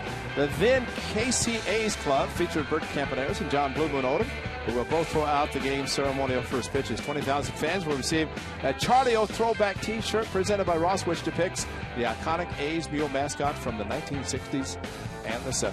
It's your guy. That's him. Who, the mule? Yeah, the mule. Yeah. He's just wearing the same attire, isn't he? He's going to wear that same attire until the A's get a win, and the Warriors. I mean, he's probably going to watch the A's and hopes to win for the A's, and then he can go someplace and watch the Warriors while we're flying. Well, my concern, Ray, is that gentleman, he's a good A's fan, but it's been the same "We Believe" T-shirt for 3 games in a row now. So I hope he has 3 T-shirts. I don't know that he does. I hope so. I bet he doesn't. You're saying no, huh? Yeah, I have a feeling that he's been seen on A's Comcast Sports in California for 3 consecutive games. Got the same cap, same sunglasses, and he's a believer. The T-shirt, and he says, "I'll just keep wearing it, press it, make it look like it's brand new." So you're saying that the T-shirt may not have been washed, but it was at least pressed. Yeah, you can press, yeah, or hang it so out. It smells good. Yeah. It's got that iron smell to it. It's all right. He's a gamer. He's getting ready for tonight. And it's outdoors, so it makes a difference if it's outdoors. I don't know where he'll be watching a basketball game, but that could be a little touchy. He's going to head out right after the ball game, find a spot to watch the Warriors. Sandoval fouls it upstairs, and then it bounces all the way downstairs, and it ends up in the second row behind the A's dugout. How it got there, I do not know. And the guy in the blue cap behind the A's dugout just put up his hand. That guy right there in the blue cap put up his hand. The ball found his hand. That's a good play. High in the air to left. Canna makes the catch. Sandoval is retired. And there's your Pablo Sandoval swing. That ball on the ground, and he just flailed at it. And I'm sure many times that's been a hit, but this time it was a fly ball to left field.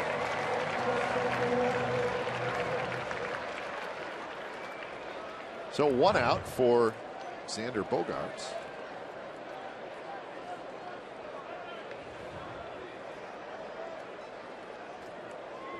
First pitch is low.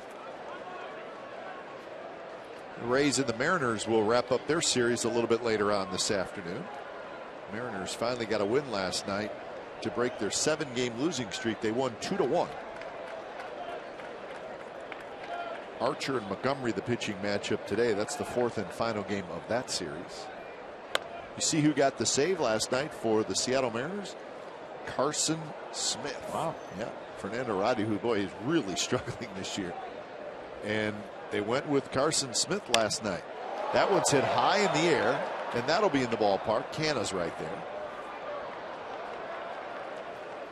So that could be an interesting move in the AL West. I don't know that you ever completely abandon your closer, but sometimes if a guy is really struggling like Rodney is. Well, maybe he ran out of arrows. Maybe. Only so many. They got Mark Trumbo. That's a big trade that was pulled off by the Diamondbacks and the Mariners. Mariners will be off tomorrow, and then they will be at Cleveland, so they'll head out on the road. They'll be in Cleveland Tuesday, Wednesday, Thursday, the beautiful city of Cleveland, Ohio. Hey, matter of fact, they'll be there when one of the games is back there, right? That's both of them, Tuesday and Thursday. Tuesday and Thursday. Games 3 and 4. Good call. So they would. See, now if we were there, we would just call Ray Fosse, and Ray Fosse would call Bobby DiBiasio. He would get us in the building, and we'd be looking at the court. That's all we would need. Yeah, that'd be interesting because those would be night games. The Tribe would be playing night. Tuesday night. Well, how about that? Progressive, and is it still called Gun? What is it called? Quicken Loans Arena. Okay, I know that sometimes they change. That's right. So the Indians and the Cavs will be playing at the same time Tuesday night.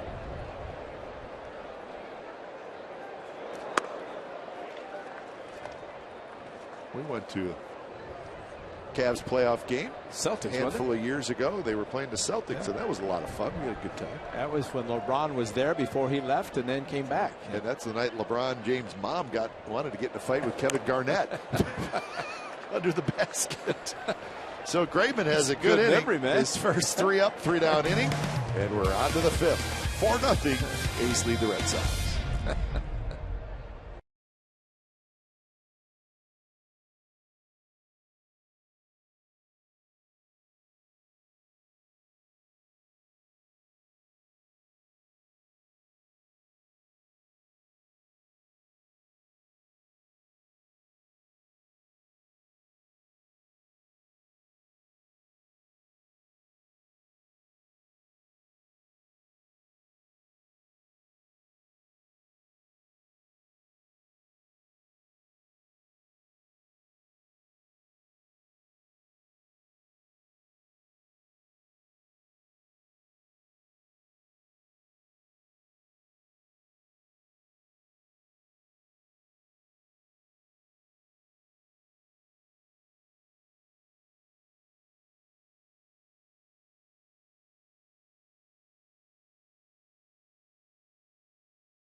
Prism. Now your team can collaborate at a whole new level with video walls from Prism. Learn how at prism.com.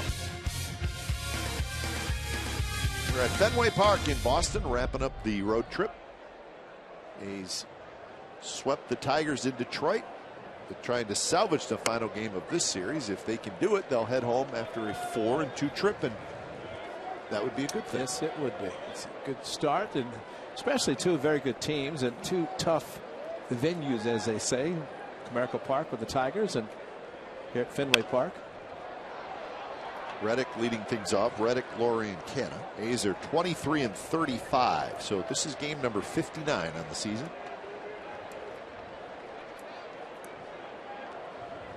They've lost 4 out of the 5 games against the Red Sox this year. So they'll lose the season series.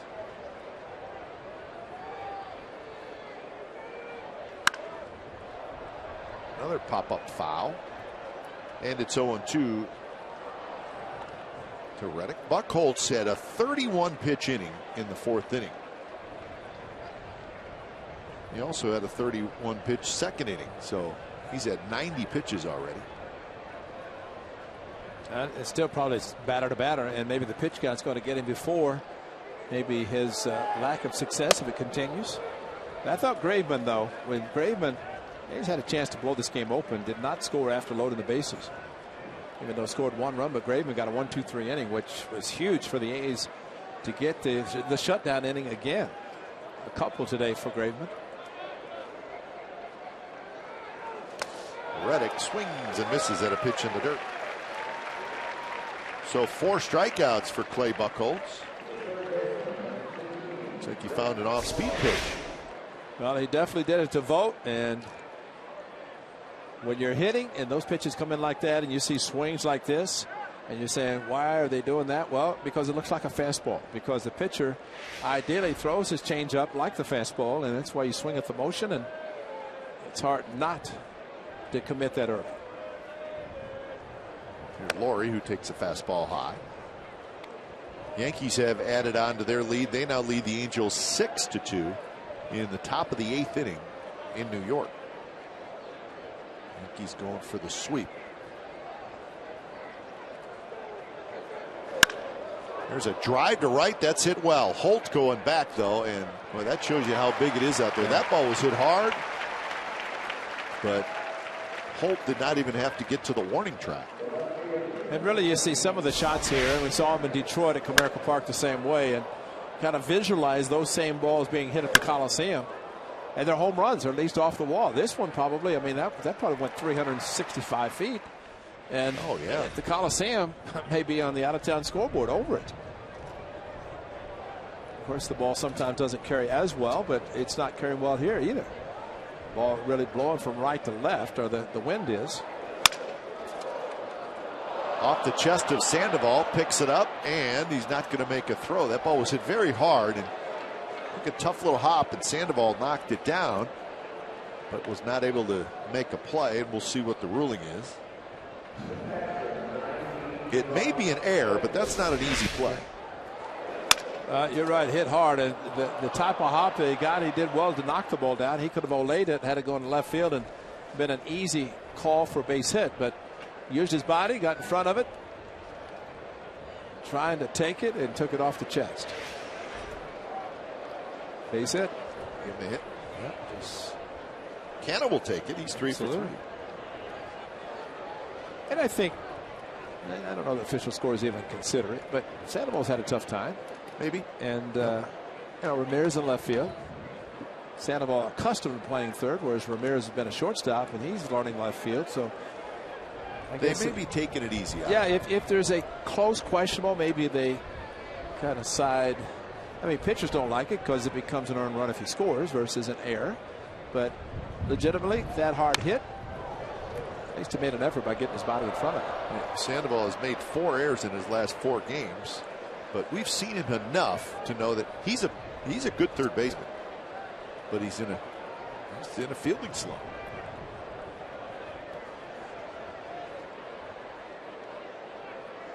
0-1 to Fegley. Fegley has walked and doubled in a run. Foul straight back. One quick note on that game at Yankee Stadium. Albert Pujols homered in the first inning. It was career home run number 535, which places him all alone 17th on the all-time home run list, Ray, and he's 1 away from tying Mickey Mantle. Like that. Trout and Pujols went back-to-back in the first inning of that game, but that's the only runs the Angels have scored so far. So Albert Pujols continues to move up that all-time home run chart. That is a healthy Albert Pujols. Yeah. He's had a good year. He's got 15 home runs this year. He's moving around great, and that's good to see because he's a very good player, and he wants to play first base.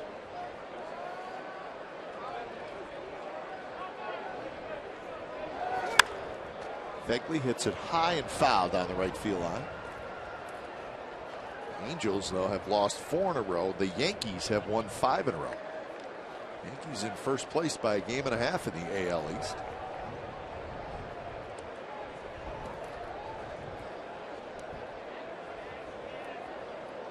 Hayes will be in New York right before the All-Star break.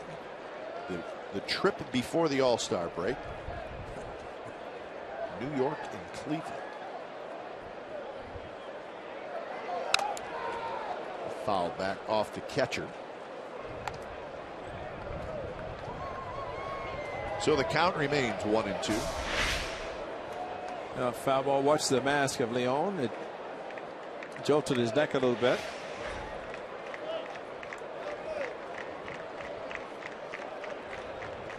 But at least Cap in August, the schedule makers have combined Toronto and Baltimore same trip. So,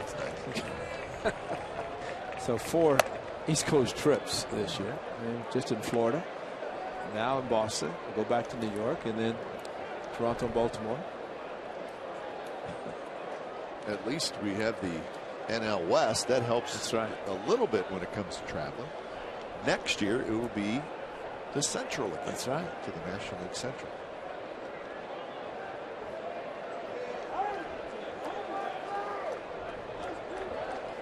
Now the Orioles are hosting the Red Sox Tuesday, Wednesday, Thursday. The Orioles Actually, the Red Sox will leave after today's game, spend the off day in Baltimore tomorrow. Interesting. And that's not necessarily a long trip either. So I think it's a family trip, so they're going to, I guess, have the families enjoy the off day in Baltimore.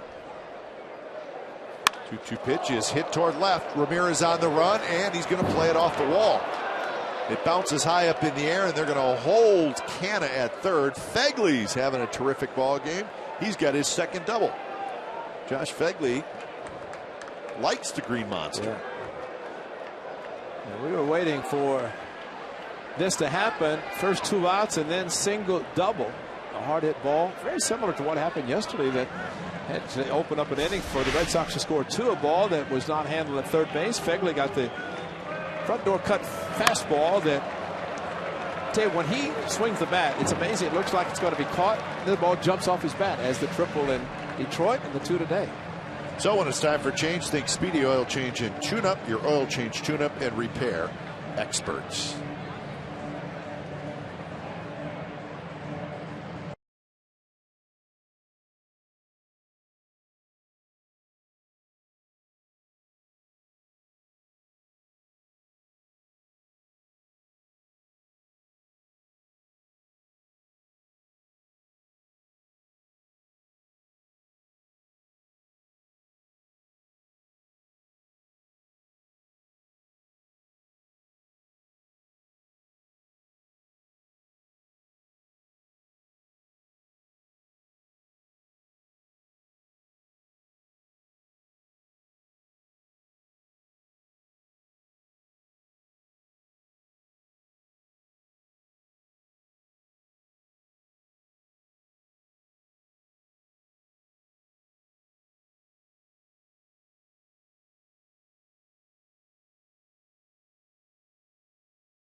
In the 20th against the Angels, be one of the 15,000 fans to walk away with a gnome of the Athletics Ace pitcher, where the ball really lights up from solar panels built into the gnome. Get your tickets now by calling 877-493-BALL or visiting athletics.com/tickets. You sounded like a little boy. It really lights up. It really does. Like that? Yeah, I did. I like that. Well, really, I was excited, you know, because it lights up. It really lights up. So an opportunity for the A's, second and third, 2 outs. The knuckleballers. Stephen Wright comes in, and Ray, he didn't start against the A's, but he pitched a lot. Yes, he did. The game that Masterson started, he came in, it was 9-2, 5 2/3 innings, 6 hits, 3 runs. He did walk 3. His catcher, though, that was Blake Swihart. It's Leon today, and we'll see. He brought his own knuckleball catcher's mitt in from the bullpen when he came in. So the pitcher brought the catcher's mitt in. That's right. Don't see that every day. No. And there it is. That's the one was brought in for the bullpen because whoever was warming him up said, take it in with you because there's not one in there for Leon. And there's the knuckleball for a strike. It almost looks like those knuckleball catcher's mitts. It's kind of a combination catcher's mitt, first baseman's glove. Exactly. I've talked to guys who said they actually went to something like a first baseman's mitt because it is bigger. And the whole idea is to let the ball come to you. And I thought Swihart did a great job catching him in Oakland back in the 12th of May. And as we remember that series, the previous game went extra innings. 6 relievers were used by the Red Sox. And since the A's scored so much off of Masterson, John Farrell said, Wright saved the bullpen. As it turned out the next day, Miley won. 1-2 pitch is tapped foul at the first base line. Now rolling toward the seats. So Buck holds 4 2/3 innings. He gives up 10 hits, and he had a 1-2-3 first inning. But after that, There was base runners all over the place for the A's.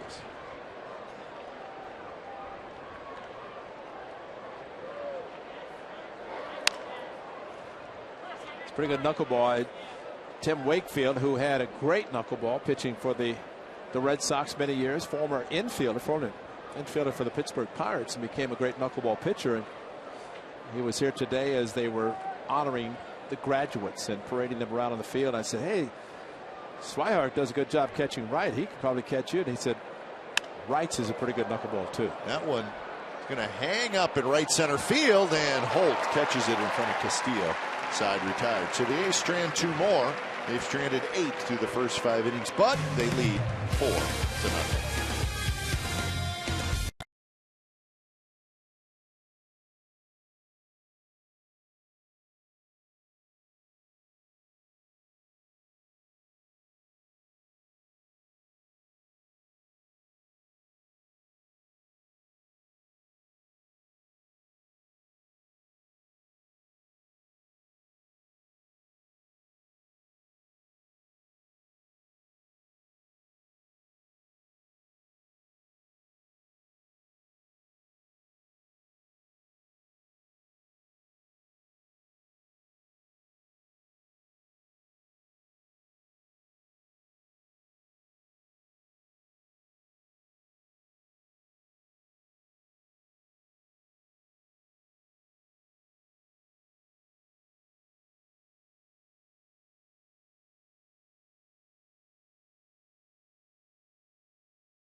Of a mini suite for as few as 6 people. A's mini suites include game ticket, set food package featuring sliders, hot dogs, the first round of beer, and more. For more information, you can call 510-638-GO-A's or visit athletics.com/mini-suites.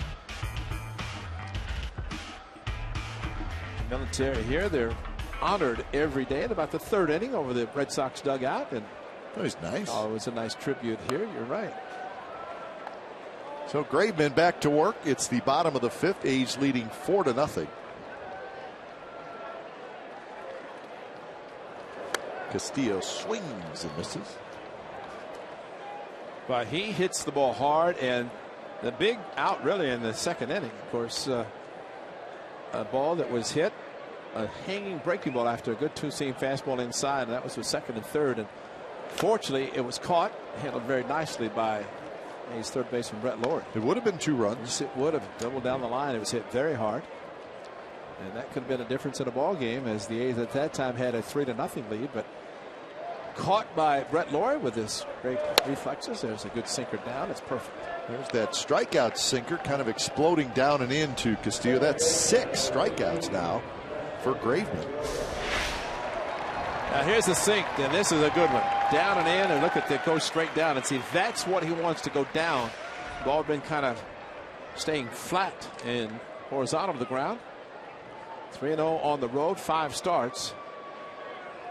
No decision against the Yankees at the Coliseum.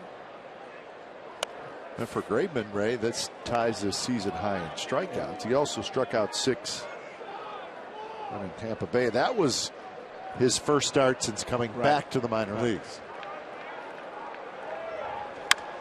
Pedroia hits it hard. Sogard goes down to a knee, and that's the 2nd out. 6 in a row retired by Kendall Graveman, so he's done a nice job nursing this lead. And you saw the 3-0 on the road. His first major league win came in Houston. Then came back and won in Tampa Bay, as you mentioned. Beat the Tigers in this start earlier in this road trip. In fact, he started the road trip on Tuesday, won the game, and then started the first, pitch in the last. That's a 6-game trip that pitcher who starts first will finish it. And Graveman trying to get 2 wins on this trip, and it would be great for the A's to win today and have a successful road trip. But you know, after the Tigers game, okay, that's when the A's decided that he's got to put himself in that slot in the rotation. And that's when Drew Pomeranz was sent down to the bullpen.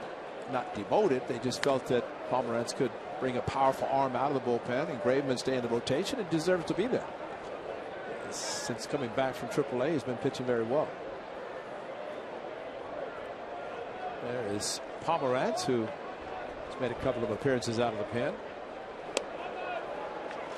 2-1 now to Brock Holt, who has walked and singled.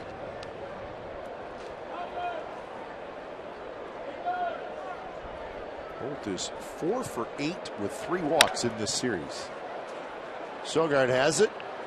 Vogt has to hustle back to first as he broke to his right a couple steps, but it's another 3-up, 3-down inning for Kendall Graveman. 4-0 A's after 5.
California.com as our A's insider Joe Stiglitz provides wider-eye reporting of the A's 2015 season with breaking news, videos, special features, and more only on CSNCalifornia.com.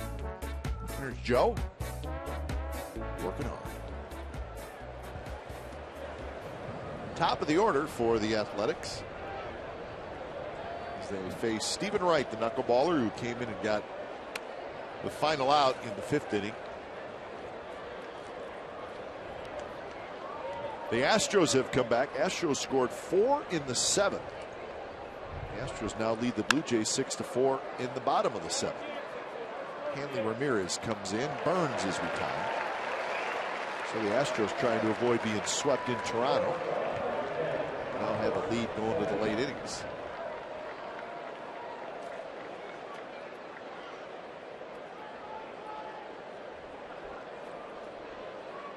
Royals still leading the Rangers 2-0, bottom of the 5th inning. Colby Lewis, Mark Guthrie, 2 pitchers there. So we will see the Rangers on Tuesday, and coming into today, Texas has won 7 out of 8. And they are 4 games over 500. I'll be the first to admit I did not see that coming, as we saw them earlier, and they did not look good. But they have played great lately. Actually, the 2 Texas teams are playing very well this year. Yes, they are. Wright's knuckleball is dancing all over the place. Leon just talk about a floating butterfly. I mean, it's moving so much, Leon, tough time to catch him. It's just a fastball.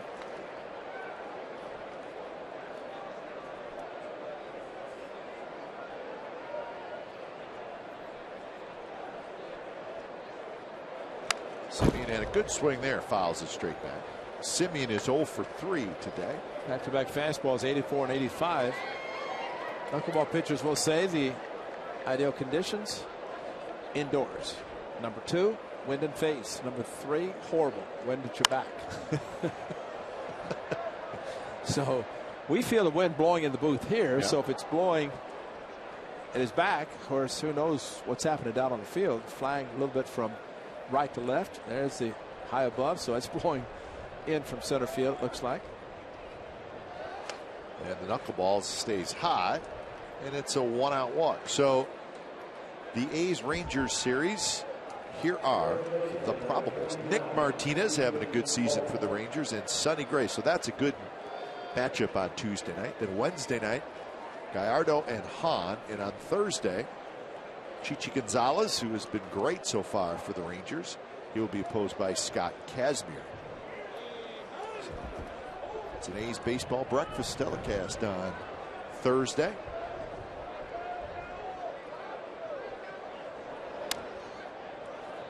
Prince Fielder having a great season. No Adrian Beltre, though. He'll be on the disabled list. He is on the disabled list. Yes, we see Joey Gallo. Joey Gallo, the big prospect.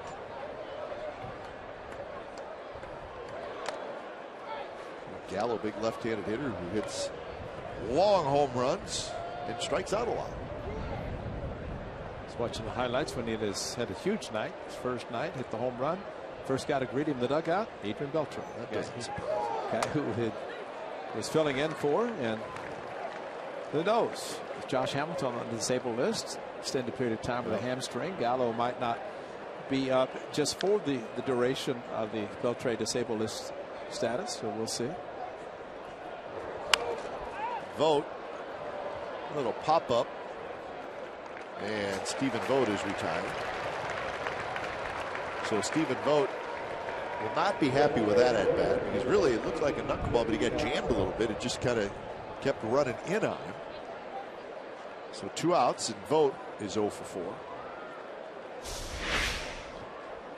Yeah, does Bogart think 3 outs, or is he just running the ball into the pitcher?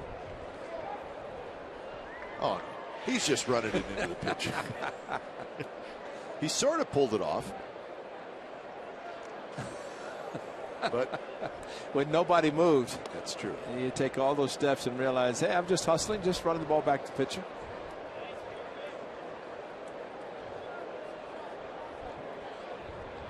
Butler is 1 for 3, singled and scored in the second, and then has grounded out twice. Runner goes, throw to second base is in time. Nice play by Pedroia.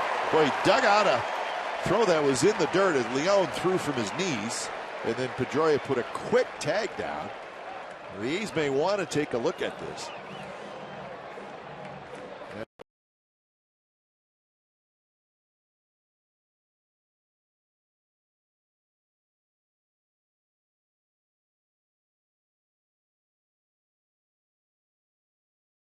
The pop-up will watch the front foot, and that's where I think he's tagged right there before the foot got on the bag. So nothing for the A's in the 6th, bottom of the 6th, coming up 4-0 Athletics.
Hanley Ramirez to lead it off, followed by Ortiz Napoli. So big power hitters coming up here in the 6th against Graveman. Ramirez a double, and then he hit into a double play.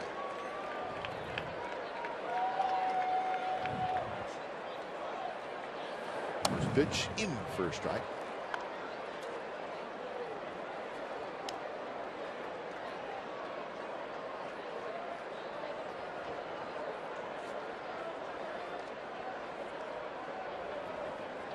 Ramirez in this series is 5 for 10. Very dangerous hitter. And he hits this one a mile in the air. Shallow left. Simeon over near the seats, and he makes the catch. A step into foul territory. And that's one away. Draft is tomorrow. So we're going to go back 50 years ago. And Ray Fosse, you remember this. Oh, we love that guy. Thank you. We love that guy. So the first ever Major League Baseball draft was 1965, and Ray was the 7th overall pick by the Indians. Give me a break. See, so did you walk into your negotiations looking just like that and say, "No, this is what I want"? That's after I'd signed. So I got to ask you. And nowadays, of course, it's a MLB Network, and it's a big deal. But where were you when you got the call? I mean, were you just at home, Marion, hanging Illinois, out, just waiting for the phone? Waiting for the phone call. Did you have any idea who, what, when? I mean, it was. I actually, to be honest, Houston Astros had scouted me. They had contacted, and I had no clue it was going to be Cleveland. But I learned later that it was more. They didn't have shifts then either, and David Ortiz is so upset again as a shift. Had been a base hit, but no, and I was fortunate to represent the A's last year, and when they had it, and I could see the Studio 42 and all the excited kids who were there expected to be drafted. It didn't happen, man. It was, and I think there were 20 because there weren't 30 teams at the time. 20 teams, and so first draft, Rick Mundy the first, and the Globe put the list of the top 20 of the first round, but a lot of notables didn't make the first round either, but it just happened to be. But I was just sitting there and just happy that it was getting a chance to play. But you had a pretty good idea that you were probably going to be picked in the first round? I didn't know where I was going to pick. I was just hoping to be picked, yeah. and had no clue it was going to be the first. And Houston drafted before, and I was told later they were going to take me number 2, but they took somebody else. And I was told that player didn't make it to the big leagues. But Cleveland supposedly had a group of scouts that turned in information. I think Pittsburgh sent in information on me. Sure. And Cleveland drafted me based on that information. Huh. Interesting. And Walter Shannon was the scout for the Indians who came in and signed it. And I just wish I would have received as much as it was reported in the papers. People in Marion thought I got a lot of money. But what's amazing is, so that was the first draft, but before that, it was a wild, wild west, right? Right. I mean, exactly. Back then, it's the way it is now with Latin players, where you just sign them as much as whoever's going to give them the most. And now there's a kind of a budget for every team. But Napoli hits one high in the air to right field. Reddick comes in, and Reddick has it side retired. So Bob Davidson and Mike Napoli not seeing eye to eye. We are not surprised by that. We're headed to the 7th. A's with a 4-0 lead.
Mark Canha with a double down right field line.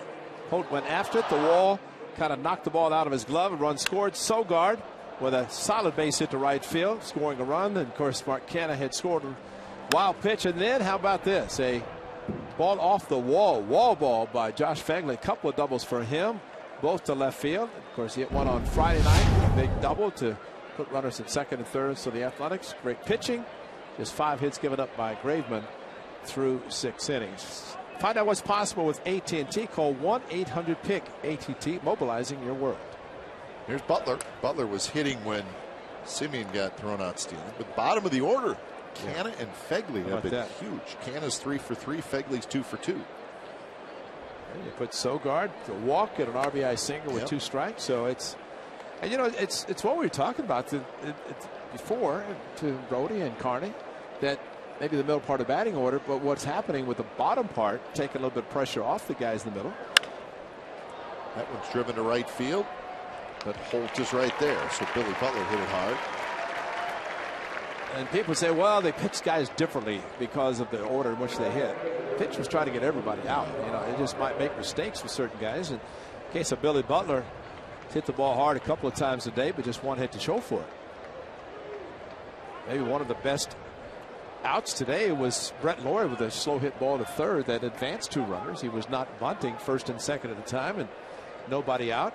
A's ended up scoring 3 runs thanks in part to that. Just a simple ground ball. Josh Phegley, thanks for delivering.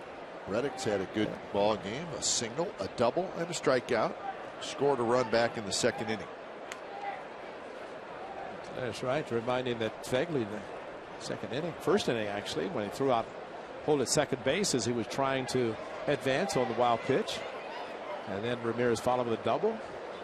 Line drive caught by Lawrie on Castillo's ball. So a lot of good things happening today for the Athletics, trying to win 1 of the 3 games. Lawrie to follow. Here's the 3-0 pitch to Reddick, taken all the way, and it's in there first strike.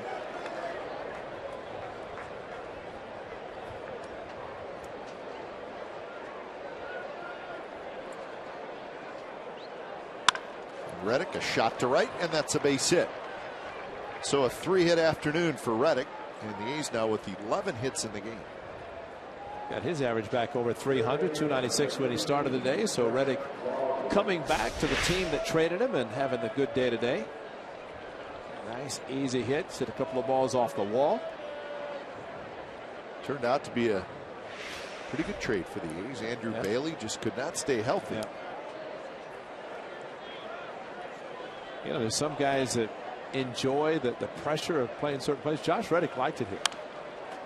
And while he might have, I mean, he's enjoyed being in Oakland, but he would have been satisfied to stay here and play for the Red Sox. And I think he kind of thrives on the attention and especially the additional pressure that's put on the players that played for the Red Sox. And Josh has been able to handle it. It's 32 home runs in 12, though, after he got traded. Turned out to be great for he and the A's. Gold Glove, and continues to play every day in right field. Well, he still gets a nice ovation when the lineups are introduced, and he really was not here that long, a couple of years. And I think a lot of that, Kemp, is because when a player's traded, it's different than was a free agent. Sure. If he leaves on his own and then comes back, maybe the fans aren't so kind. But when Reddick was traded, they appreciated his effort when he played here and recognized that when he does come back as a visiting player.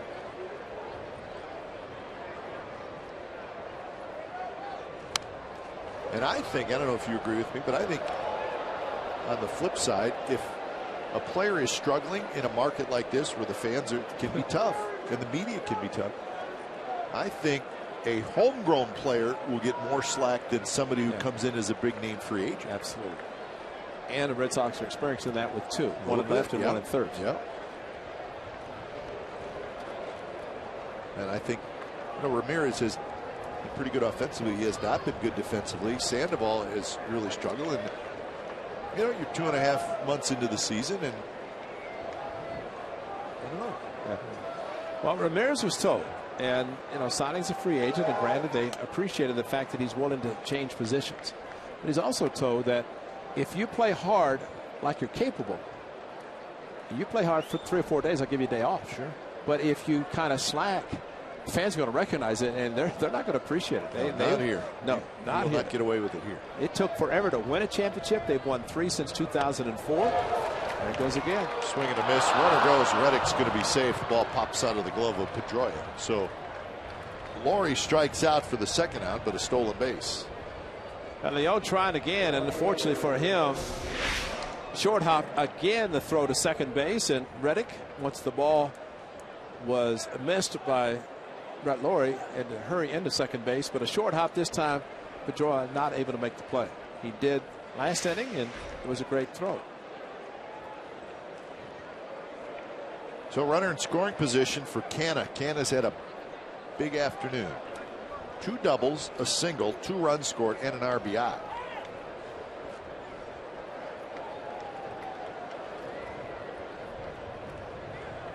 That's a great point you make about the home run players, because they realize you're drafted, you come up through the system, you make it to the big leagues, and you get a pass every once in a while. How about St. Louis? I don't think they ever boo a player in St. Louis, do they? Probably not. I mean, the only team in town. I mean, they appreciate, the fans appreciate their players probably as much, if not more than anybody. But it's like no matter what you do or don't do, they never boo you. And that's a great way to play the game, which is very difficult in itself. To right field, Holt is there. He's got it side retired. Reddick stranded. 7th inning stretch from Fenway. The A's shutting out the Red Sox 4-0.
Sportsnet Central. It's brought to you by Hyundai. It's coming up tonight at 10:30, and it's on our sister station, Comcast Sportsnet Bay Area. All kinds of stuff to talk about, including highlights from this A's Red Sox game. Cavs and the Warriors game 2. You'll get full highlights, reaction, and analysis. Of course, Monty Poole, our Warriors insider, will have the latest from game 2 at Oracle Arena. Kelly Johnson and Henry Wolford will host Sportsnet Central tonight at 10:30. Here at Fenway, A's leading 4-0 behind Kendall Graveman, who is having another strong start. Kev, I think he's gotten better as this game has progressed with his pitches, and check swing there by Big Poppy, but see the sinker down and in to Bogarts, a good slider away from Napoli, and just making good quality pitches, and sometimes a pitcher figures it out. I talked to Jesse Chavez last Sunday after he started against the Yankees and how he figured something out. And this is what Kendall has done today with a sinker, the cutter, slider, changeup, four-seam fastball. So he's got all of his pitches working, but he's going to the sinker, the cutter. It's the old sinker slider concept that a lot of pitchers throw. And for him, it's worked well as he's pitching and starting the 7th inning. So he'll face Sandoval here in the 7th.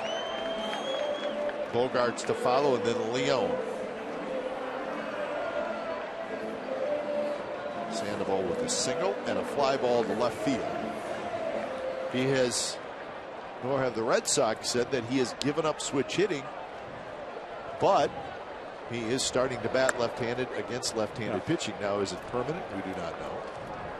What was he, 2 for 42 that we showed? Yeah. So with those numbers, he may try something. And probably against certain lefties, he'll bat left-handed. Maybe. But for sale, probably not. Maybe CC Sabathia. I mean, there's certain guys you probably won't even consider even playing, much less hitting from the left side. Hit hard, but Sogard. Nice clean back end and throws out Sandoval. So 1 out here in the 7th inning. The Yankees finished off the sweep of the Angels. 6-2 is your final. Sabathia over Wilson. Well, the Angels usually play very well at Yankee Stadium. Not right now. No. So the Angels have lost 5 in a row. The Yankees have won 6 in a row. Trout and Pujols homered for the Angels. Gardner, Young, and Perella homered for the Yankees. So the Yankees hot. The Angels will have Monday off. They will play at Tampa Bay Tuesday, Wednesday, and Thursday.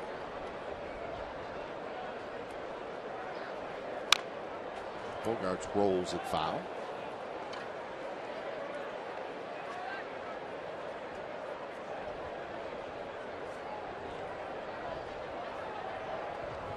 Bogarts has struck out and hit a fly ball to left field.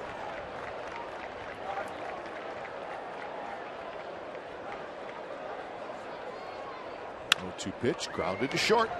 Simeon scoops, throws in time, 2 outs. What a nice roll he's on now. That's great. I got 12 in a row retired. Right. The walk to Ortiz in the 3rd inning was the last base run. That was following the double play that Ramirez hit into, and kept his pitch count pretty much under control. Just a 9-pitch 6th inning. Just 6 so far here in the 7th. I got him this year. He pitched 6+ innings at Tampa Bay in the start that he won 5-0. So pitched in the 7th today, trying to get through the 7th, which would be for the first time. You look at his first 4 starts: 3 1/3, 5 1/3, 3 + 4 2/3. Kim's back, pitching great, and that's good to see. And you know, the thing that he talked about was having an opportunity to sit down and chat with Barry Zito. It's Barry spring training and then at Nashville, and when Kendall went back to Nashville, and he sat many times charting games with Barry Zito, and he said he learned so much, and he said Barry was so willing just to talk about various situations and how you approach this game at this level. And he said it was such a learning experience for him, and he's come back and since then pitched great.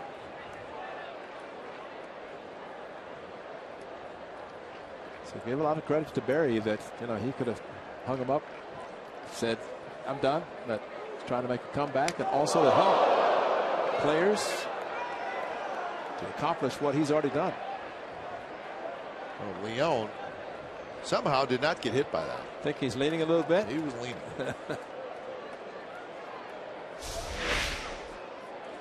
Start leaning. You got to have both sides of the plate, and he got out of the way off the glove of. Threw his arms up just enough for the ball to go under the arms.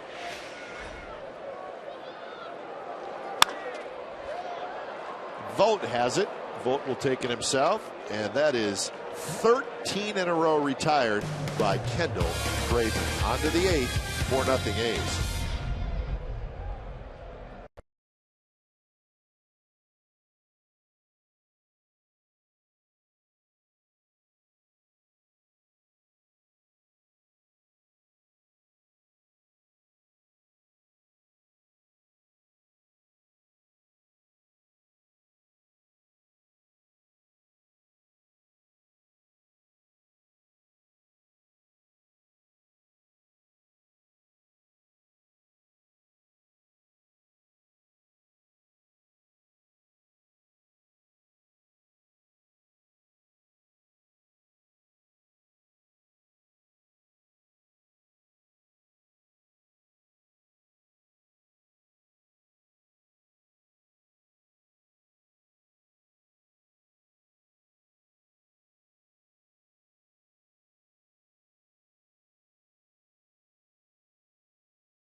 inning. Remember, we got Warriors NBA Finals Central. It's before every game, post-game, and on Sportsnet Central. All the way through the end of the playoffs. Game 2 coverage begins this afternoon at 3 p.m. with a special 2-hour event. Rosmani, Rado, Papa Saints, J.B. Feldy, and Fareed Wood. Coverage that you expect from the home of the authentic Warriors fans. So that group will get you ready for Game 2 with the Warriors leading 1-0 in the best-of-7 series. We're proud of the Warriors. Fegley blasts one to left center. Castillo's near the wall, and he's got it right in front of the 379 marker. So Fegley has had a real nice ball game, and he hit that ball a long way. Yeah, if he pulls it, unfortunately, as the ball hit the left center, he thought he'd gotten enough of it. But left center field, if he hits it more to left field, it's up on the monster, maybe over the monster. Of course, the yellow line designates a home run if it's to the right of it. Yeah. That U-turn is not good when you think you hit it better than that. And the way the ball is exploding off his bat, maybe he thought he'd hit it out. A's bullpen is quiet, which is good to see. That 94 pitches I have for Ken McGraven, so he'll go back out at least for the 8th. I just looked out there, and there's nothing going on. And you know, the off day tomorrow, and they're going to back everybody up to get an extra day. So maybe that's something to take into consideration. Hit in the air towards center. Castillo again grabs this one. 2 outs. 99 pitches a couple of times for Graveman. That's his career high today at 7 innings. And so he's, I mean, you tie 13 in a row, you've got your pitchers working great. And that's exactly what he's done. So since he's come back, 93, 99, 99. And let it go. Yep.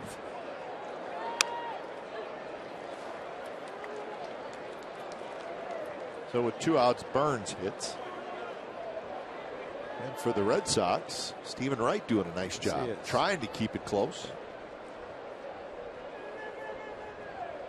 Well, that's his value. We talk about Jesse Chavez and his versatility and value, where he could pitch in the bullpen or start, and that's what John Farrell's dealing with Stephen Wright, because he could come in and save the bullpen by pitching deep in the game. John also knows he could start. He actually said in Oakland, after he pitched the 5 2/3, he said he's going to get a starter, at least some starts.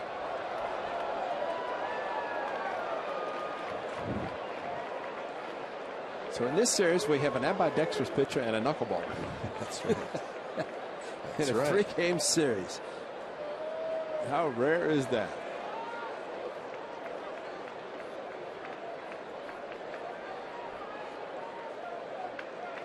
One, 2 to Billy Burns, who is 1 for 4. And that one right there, strike 3 called. Burns knew it. So a 3-up, 3-down inning for Stephen Wright. Bottom of the 8th coming up. It's the A's 4 and the Red Sox nothing.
dealers. 4-0 A's, 4-11-0 for the Athletics, 0-5-0 for the Red Sox. Graveman a career high 7 innings, and he's back out there.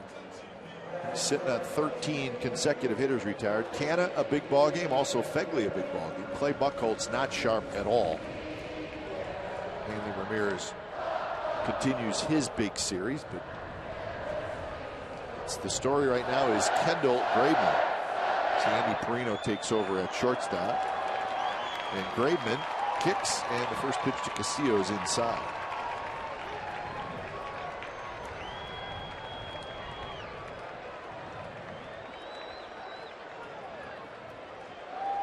Castillo is lined out and struck out, and there's a strike. 1-1 the count.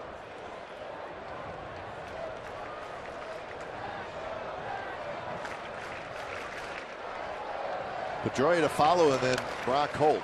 And Castillo swings through that pitch. Swings hard, doesn't he? He does. He's got a little Cespedes swing in him. Yes, he does. I was thinking the same thing. Just lets it rip. Evan Scribner, just in case. Yeah, I was thinking the same thing, Kipe, about Cespedes and watching him. He's got the big long swing, and the long swing is not necessarily good, especially with fastballs. Got the hands down right on the knob. Very close. So now the count is full.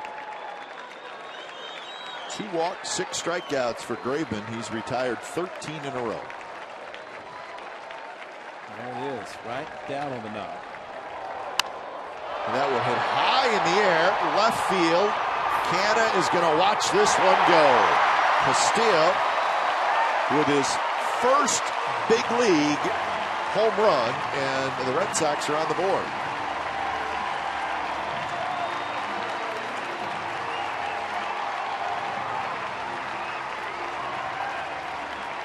Looked like he threw him a cutter slider and sped up his bat, or maybe it was a fastball that just ran up and in, and I think it was a fastball, and he was able to hit it and get it up over the monster. And with Fegley going out to talk to Graveman, that might be it. But a fastball, and probably Hunter Wendell stepped behind the plate. Castillo struck out. But the low fastball, low pitch has not been called this afternoon. And Graveman, who threw a very good fastball. Bob Melvin checking to see if Scribner's ready. He is, and here comes the skipper. Nice outing by Kendall Graveman. So it'll be 7+ for Graveman. And Ray, I said it was the first home run for Castillo in his career. He hit a couple last year. First home run this year. Either way, it gets the Red Sox on the board. So Graveman pitches extremely well today, and he's done after 7+ innings. When it's time for change, think Speedy Oil Change and Tune-Up, your oil change, tune-up, and repair experts.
California is brought to you by Toyota.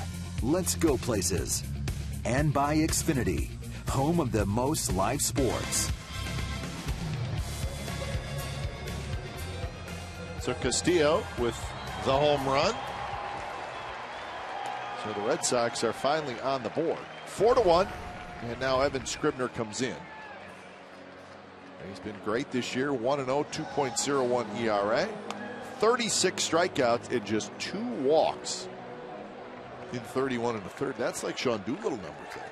Yeah, and it's it's great to see because from the right side, and we've talked about the cutter, the curveball, fastball, works quickly, and around the plate. You only walk 2. That means you're there, which hitters like Dustin Pedroia might not be taking pitches because he knows he's going to be around the plate.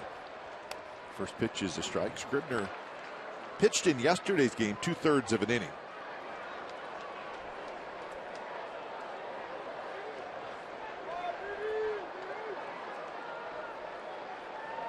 Pedroia is 1 for 3. And that one is fair. Off the glove of Laurie. Laurie chases it down, and Pedroia has a single. So right down the third base line, and it tipped off the glove of Laurie. Got the curveball, stayed back, and pulled it. It was going to be a base hit anyway, but Laurie perhaps saved extra bases. At least deflecting it, got to the ball quickly, and slid into the gravel. All over the place. Good to see him moving around as well as he is. That means the back has got to be okay. So a couple of hits for Pedroia, and here's Brock Holt. Holt has walked, singled, and grounded out. 1 for 2. And there's the first pitch strike. Hanley Ramirez on deck. So after Holt, it goes Ramirez, Ortiz, Napoli.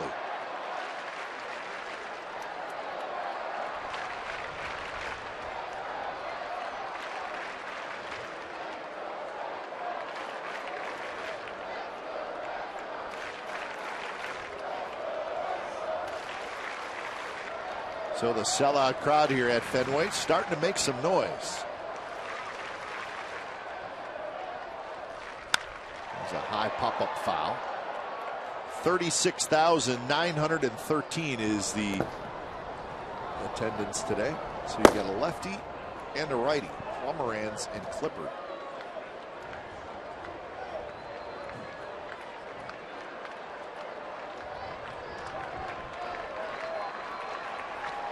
Oh, 0-2 to Holt. Pedroia inches off at first. And it's inside. Laurie in on the grass at third. Outfield shifted toward left center.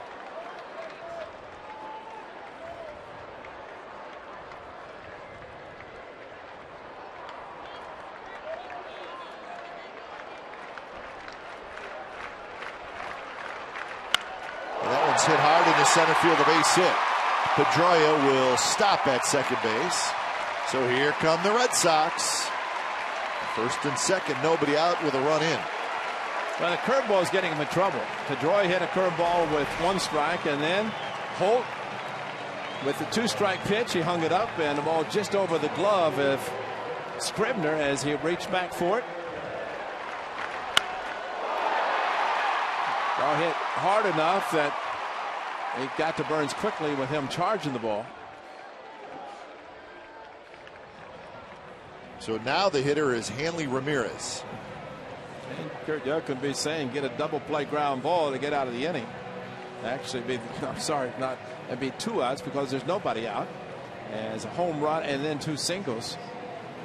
But he could also be saying Pomeranz is warming up for Ortiz, so let it go.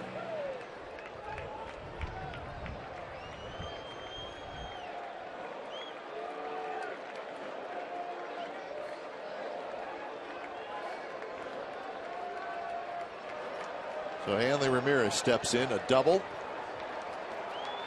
play, and a pop out to short. So he's 1 for 3.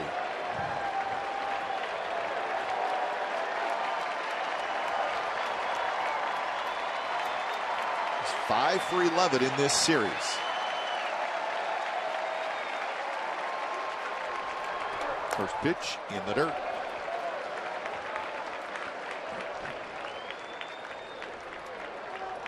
7+ for Kendall Graveman. Gives up just the 1 run on the Castillo home run.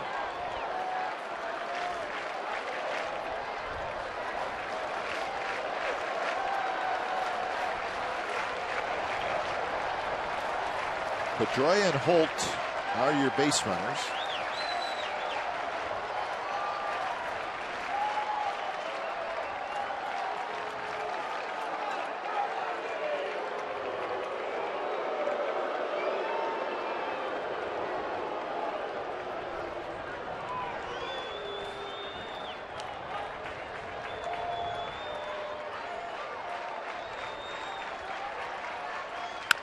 That one's bounced. Simeon off his glove. Make that Perino off his glove. Run's going to come in to score. Holt goes to third, and it's 4-2. Perino dove for it, and it just tipped off his glove. So 4 consecutive hits, and now it's officially interesting here in the bottom of the 8th. Very interesting. Another off-speed pitch, and sometimes a ball deflected is the worst. We've said this, and I don't know that the run would have scored. But once it was deflected, the ball was hit hard, and it's probably going to get to Cannon. Butterfield, as much as he is supposed to be aggressive, probably would have held him up, but that's a moot point because it did go off Perino, and it's 1st and 3rd. So we'll step aside. Pomeranz coming in for Ortiz.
p.m.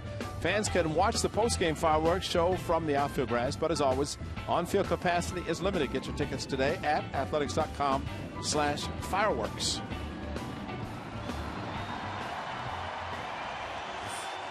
Now the A's will play for 2. Kendall Graveman, spectacular, 13 in a row, gives up a home run, sits and watches as Evan Scribner, 3 batters, 3 hits, and Drew Pomeranz, you'd have to figure a 1-batter appearance. Got Napoli to follow, then Sandoval the switch hitter. Napoli, of course, right-handed. Sandoval the switch hitter. He was in the rotation. He made 8 starts. He's pitched a couple of times out of the pen. He was outstanding in Detroit. 1 inning through 94. In this series, walked 3. Got out of the jam himself. Ortiz 0 for 2. Strikeout, walk, ground out. Nobody out, 2 runs in. Then the first pitch is hit high in the air to left field. Canna waits. He's got it. Holt will come in and he will score. A's do the right thing and throw to second base to keep Ramirez at first. So a sacrifice fly for David Ortiz. And now it's 4-3. Bob Melvin, 1 pitch for Pomeranz, bring in Clippard, and that's probably what he's going to do. Is Ortiz got a fastball. He's upset he did not do more. He does get a sac fly, but I think the way he was swinging, he wanted it up on the wall. He thought he may have gotten up on the wall, stayed in the park. So Pomerantz, one pitch, one big out, and now it's up to Tyler Clippard for 5 outs.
Views, radio broadcast, statcast, and more. Get MLB.com and back for your smartphone or your tablet.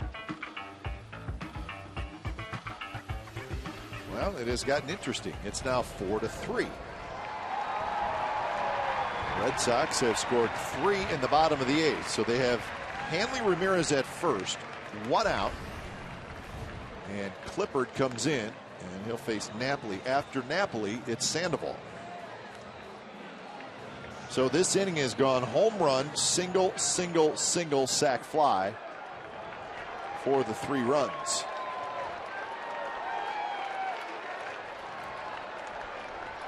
So Clippard's going to have to work a little overtime today to get a save. 5 outs.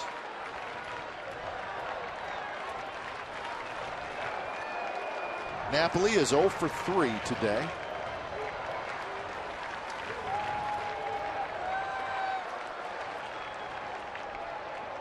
Quick throw. Ramirez with a very short lead.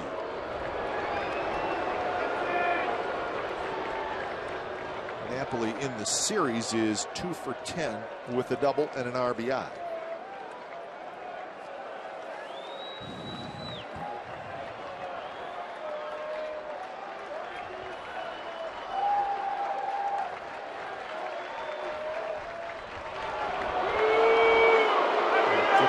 Steps off. I think the Red Sox have seen Clippard enough. They know fastball, changeup, and there's nobody at second base. You can shake and go really 1 of 2 pitches primarily, maybe third being the curveball.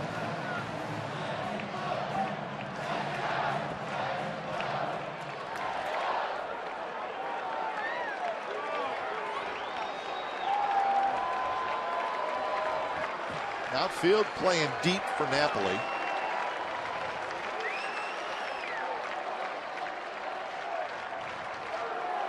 And the first pitch blocked by Fedler.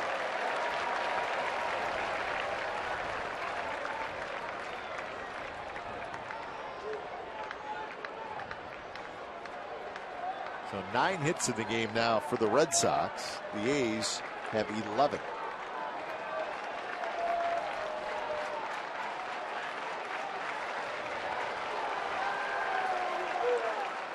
Napoli had a mighty cut, and he fouled it back. 1-1. That's 79, and that would have been a changeup. And I still think hitters will guess. I mean, they know he's going to throw the fastball or the changeup, and so that cat and mouse game, the domino will 1 5-out save this season. Trying to make it 2.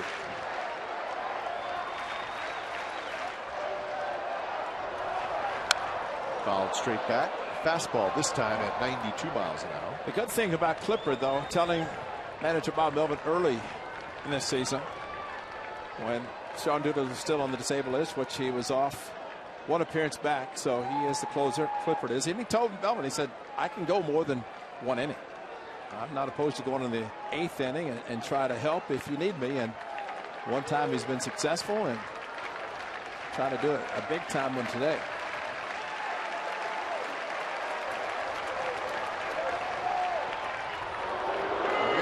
Does not have a real big lead. He is the tying run, so even if you can keep him a little closer, it could make a difference.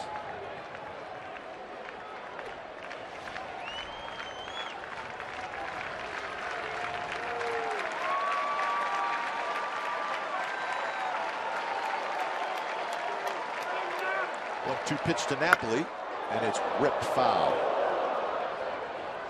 Skips right up into the seats.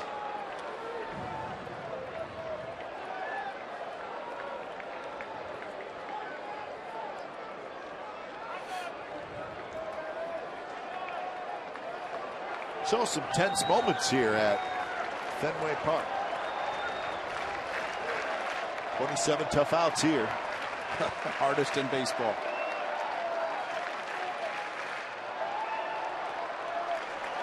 Another 1-2, and Napoli is able to hold up.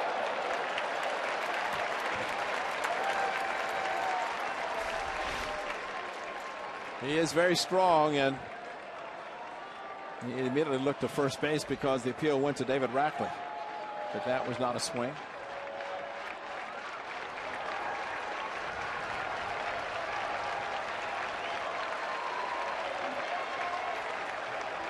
Should be a fastball away. And here it is. High fastball, he got him swinging. So Napoli chased that one. It was well up around the shoulders, but a big strikeout for Clippard.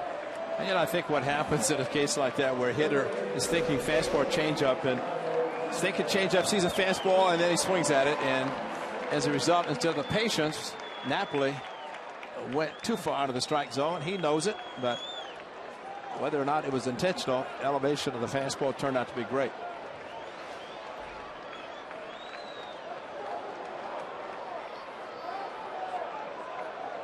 So now it's Sandoval.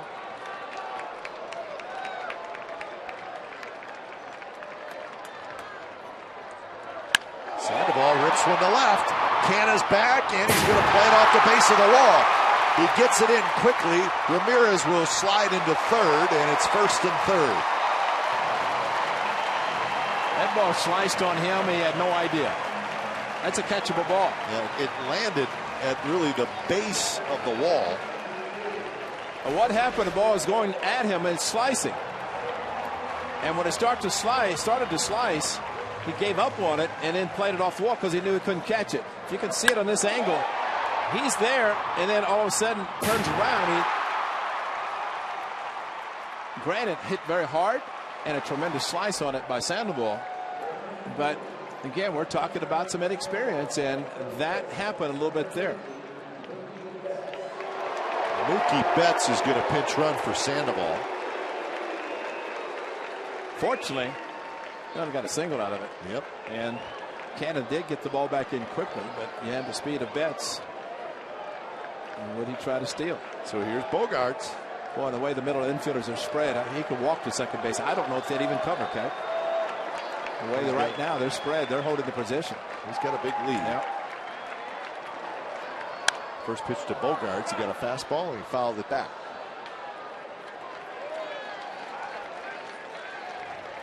And look at where the infielders are. And you have to think with Perino at short where he is and Sogard in the outfield grass that if Betts were to run, I don't know who could get to the bag quickly enough if Fegley throws through, because he's very quick release and a strong arm. And I would venture to say they're not going to let it go. And I'd be shocked if Betts doesn't win.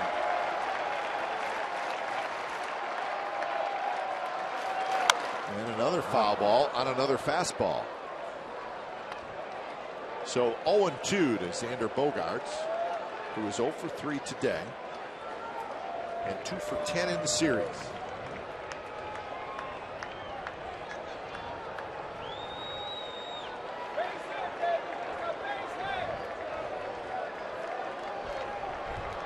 Hanley Ramirez at third, Mookie Betts at first.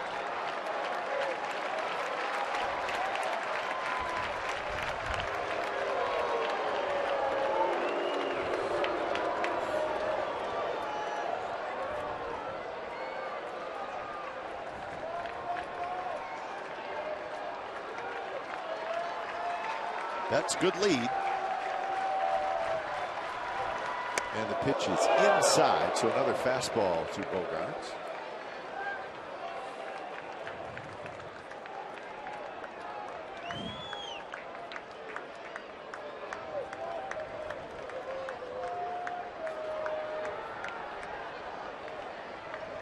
So this is the 8th man to hit in this inning.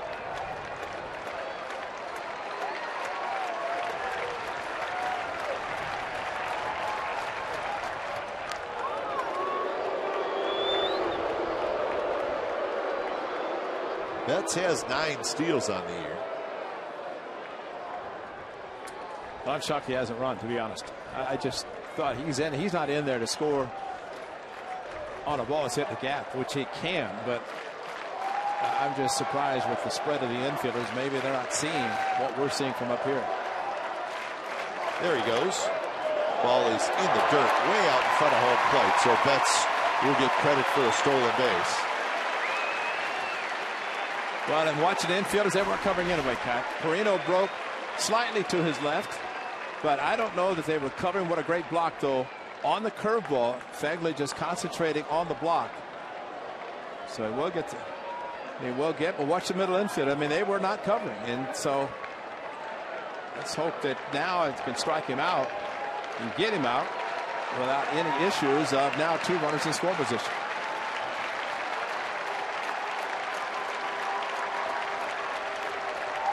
2-2 pitch. Foul. Fastball. And the way he is swinging and hitting the foul balls, the fastballs, it's like he's sitting changing.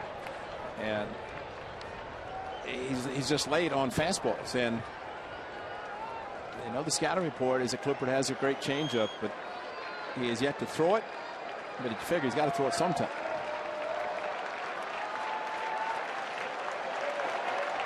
He hasn't thrown it yet to Bogaerts. He has not.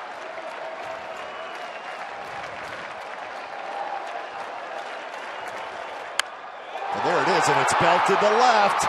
Canna's going back, and it's off the wall, and the Red Sox are going to take the lead as both runs score.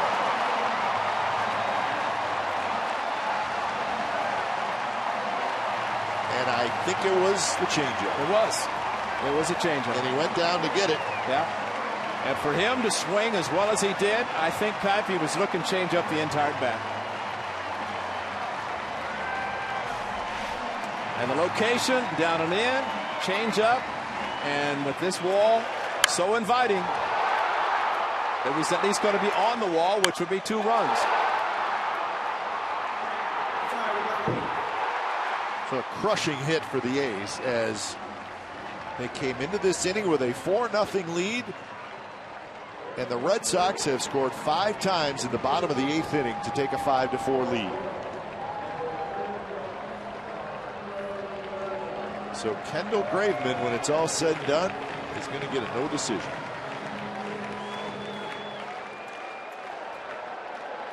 Scribner faced 3 hitters, gave up 3 hits. They all 3 score. And that's the tough part, because he's pitched so well. And he just kept hanging curveballs, and the Red Sox kept hitting them. So here's Sandy Leon.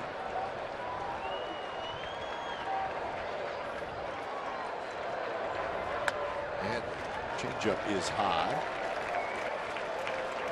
It is Diaza who's pinch hitting for Sandy Leon. So Diaza hitting for the catcher.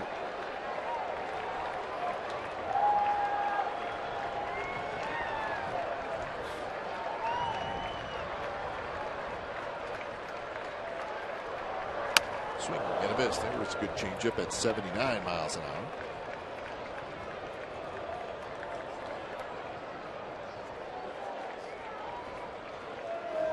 So you see a couple of relievers getting loose. Lane and Tazawa.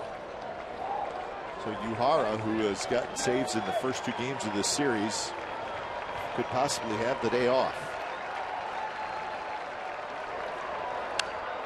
Foul back up and in, and Diaz in kind of a half swing.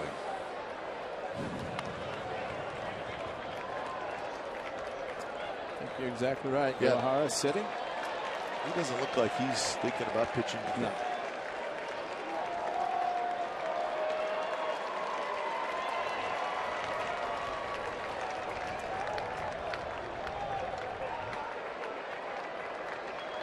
So 1-2 to Diaz. 9th man to bat in the inning. And he lofts one to right. That's a hit. Here comes Reddick. They're going to wave home Bogarts. We got a play at the plate. The tag not there, and Bogarts scores, and it's 6-4 Red Sox. Reddick made a very good throw, but Bogarts just got there a second ahead of Fegley's tag, and he slid right past it. And there's a difference of being 2 outs going on contact, and Diaz hit it hard, and really you cannot make a more perfect throw than what Reddick did. It's unfortunate that Bogarts with the 2 outs on the move on contact, and even though it was hit hard, not much of a chance at that point. So tough for the A's bullpen after Kendall Graveman, 7 perfect innings almost. I mean, just now to see a 6th spot in the 8th inning. Not only that, it's an additional run on top of it that A's can't even go in the 9th inning trailing by 1. It's now at least 2 and trying to prevent the other run from scoring. The Red Sox have 7 hits in this inning. And they got 5 in the first 3, and that's it. There's Rusney Castillo, who led off the inning with a home run. His home run was the last batter that Graveman faced. So a stunning turn of events here at Fenway.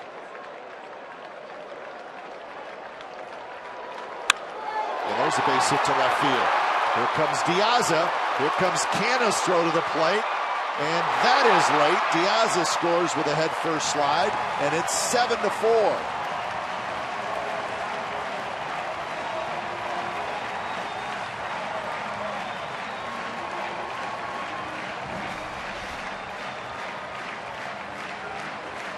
Wow. Well, you think of the game the A's had in Arlington, Texas, when they scored 7 in the 8th to win that game, comeback fashion, and I don't know that the Red Sox ever believe they're out of a game in the home park. And unfortunately, what the A's are going to have to look at is the 4th inning when they had the bases loaded and nobody out. You hoped at that point, when it's 4-0, they would not have to think about it. But now, of course, you look at a possible really blowing the game out at the time, and they didn't do it, and now they see the Red Sox come back the way they have. So Venditti coming in, and the Red Sox lead.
7-4. They have 7 runs and 8 hits in this inning.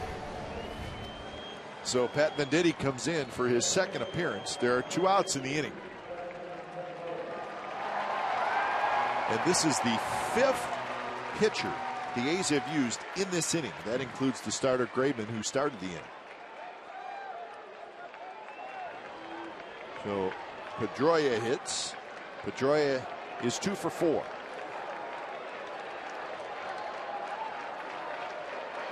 First pitch is on the outside corner with a fastball, first strike. You know, watching Venditti warm up, he started with 4 pitches from the left side, knowing he's going to face Pedroia, and he wanted to finish throwing right-handed, so he'd be ready to face the right-handed hitting Pedroia. And I thought, watching Bob Davidson, the home plate umpire, it's almost like he was going to give him 8 with each arm, because Davidson was watching him, and normally after they get to 7, they say 1 more for 8, but he finished 8, and then Davidson says, "Oh, okay, let's go. You're ready." So maybe Bob was confused a little bit. Slider and foul tip, so the count 1-2.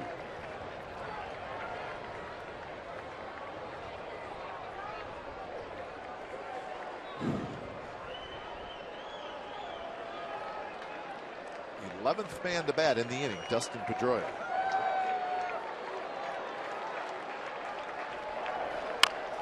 Taps this one toward the pitcher, and Diddy has it, throws to first. Side retired. Inning comes to an end. 7 runs on 8 hits for the Red Sox, and they're going to get a standing ovation from this sellout crowd. 9th inning coming up, 7-4 Boston.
Thanks to 7 runs in the bottom of the 8th inning. Make sure you join us Tuesday when we open up the A's Rangers series at the Coliseum.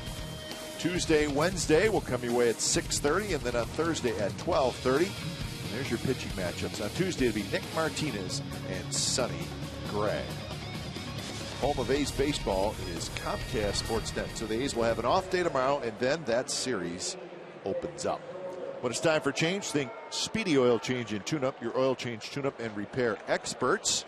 So the lefty Tommy Lane comes in. Tazawa is loose and ready out in the bullpen. So this is going to be Ben Zobrist. Zobrist hitting for Simeon. He's hitting for Perino, excuse me. Keep forgetting that Andy Perino is in the game. My mistake. So Zobrist for Perino. Inside corner strike. So lots of changes. Diaza is now in left. Betts is in center. Zobrist check swing. He did not go. And Castillo is out in right. And we're not done yet with the changes. Inside corner, strike 2 called. So Holt comes in the game at third. And Swihart is the catcher. So all kinds of changes. So Diaz, Betts, Castillo in the outfield. Holt now at third. Swihart now behind the plate. There's your changes.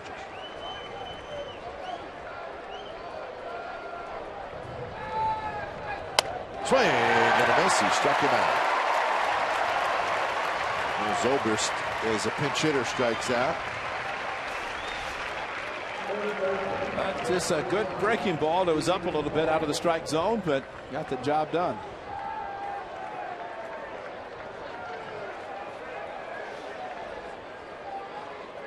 So the A's have struck out 7 times this afternoon. And here's Vogt.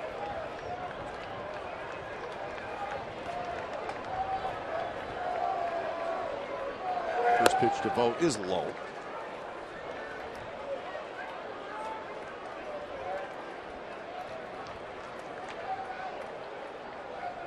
Vogt 0 for 4.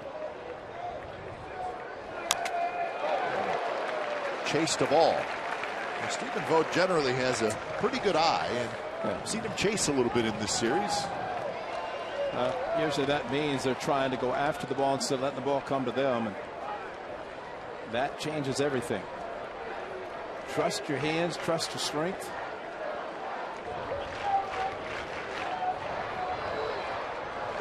One pitch in there for a strike. Kind of a frisbee slider from Tommy Lane. Kind of floated in there.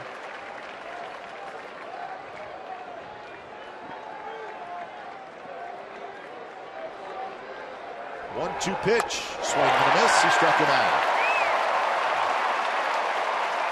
So Stephen Vogt 0 for 5 today. They'll drop down, and that's a pretty nasty pitch, especially for the left-hander to deal it to the outside part of the plate.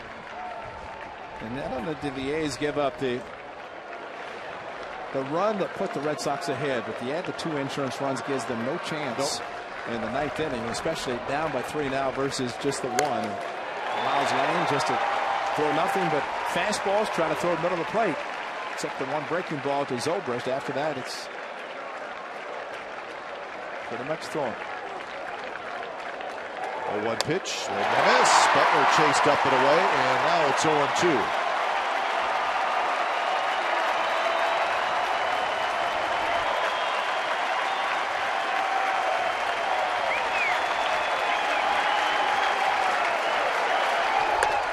And that one just missed. And I mean just missed.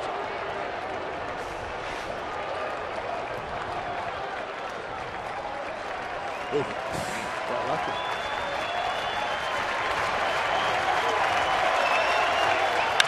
That one's driven to center. Hit pretty well. Betts going back, and he's under it. He's got it, and that's the ball game.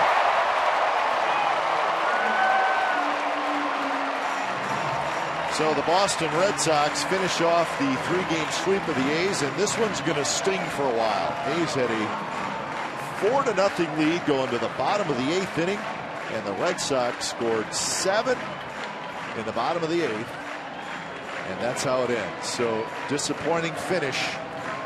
Time of game, 3 hours and 11 minutes. 36,913 is your paid attendance. Final score this afternoon, the Boston Red Sox 7 and the Oakland A's 4. You've been watching A's Baseball on Comcast Sportsnet California. Don't go away. A's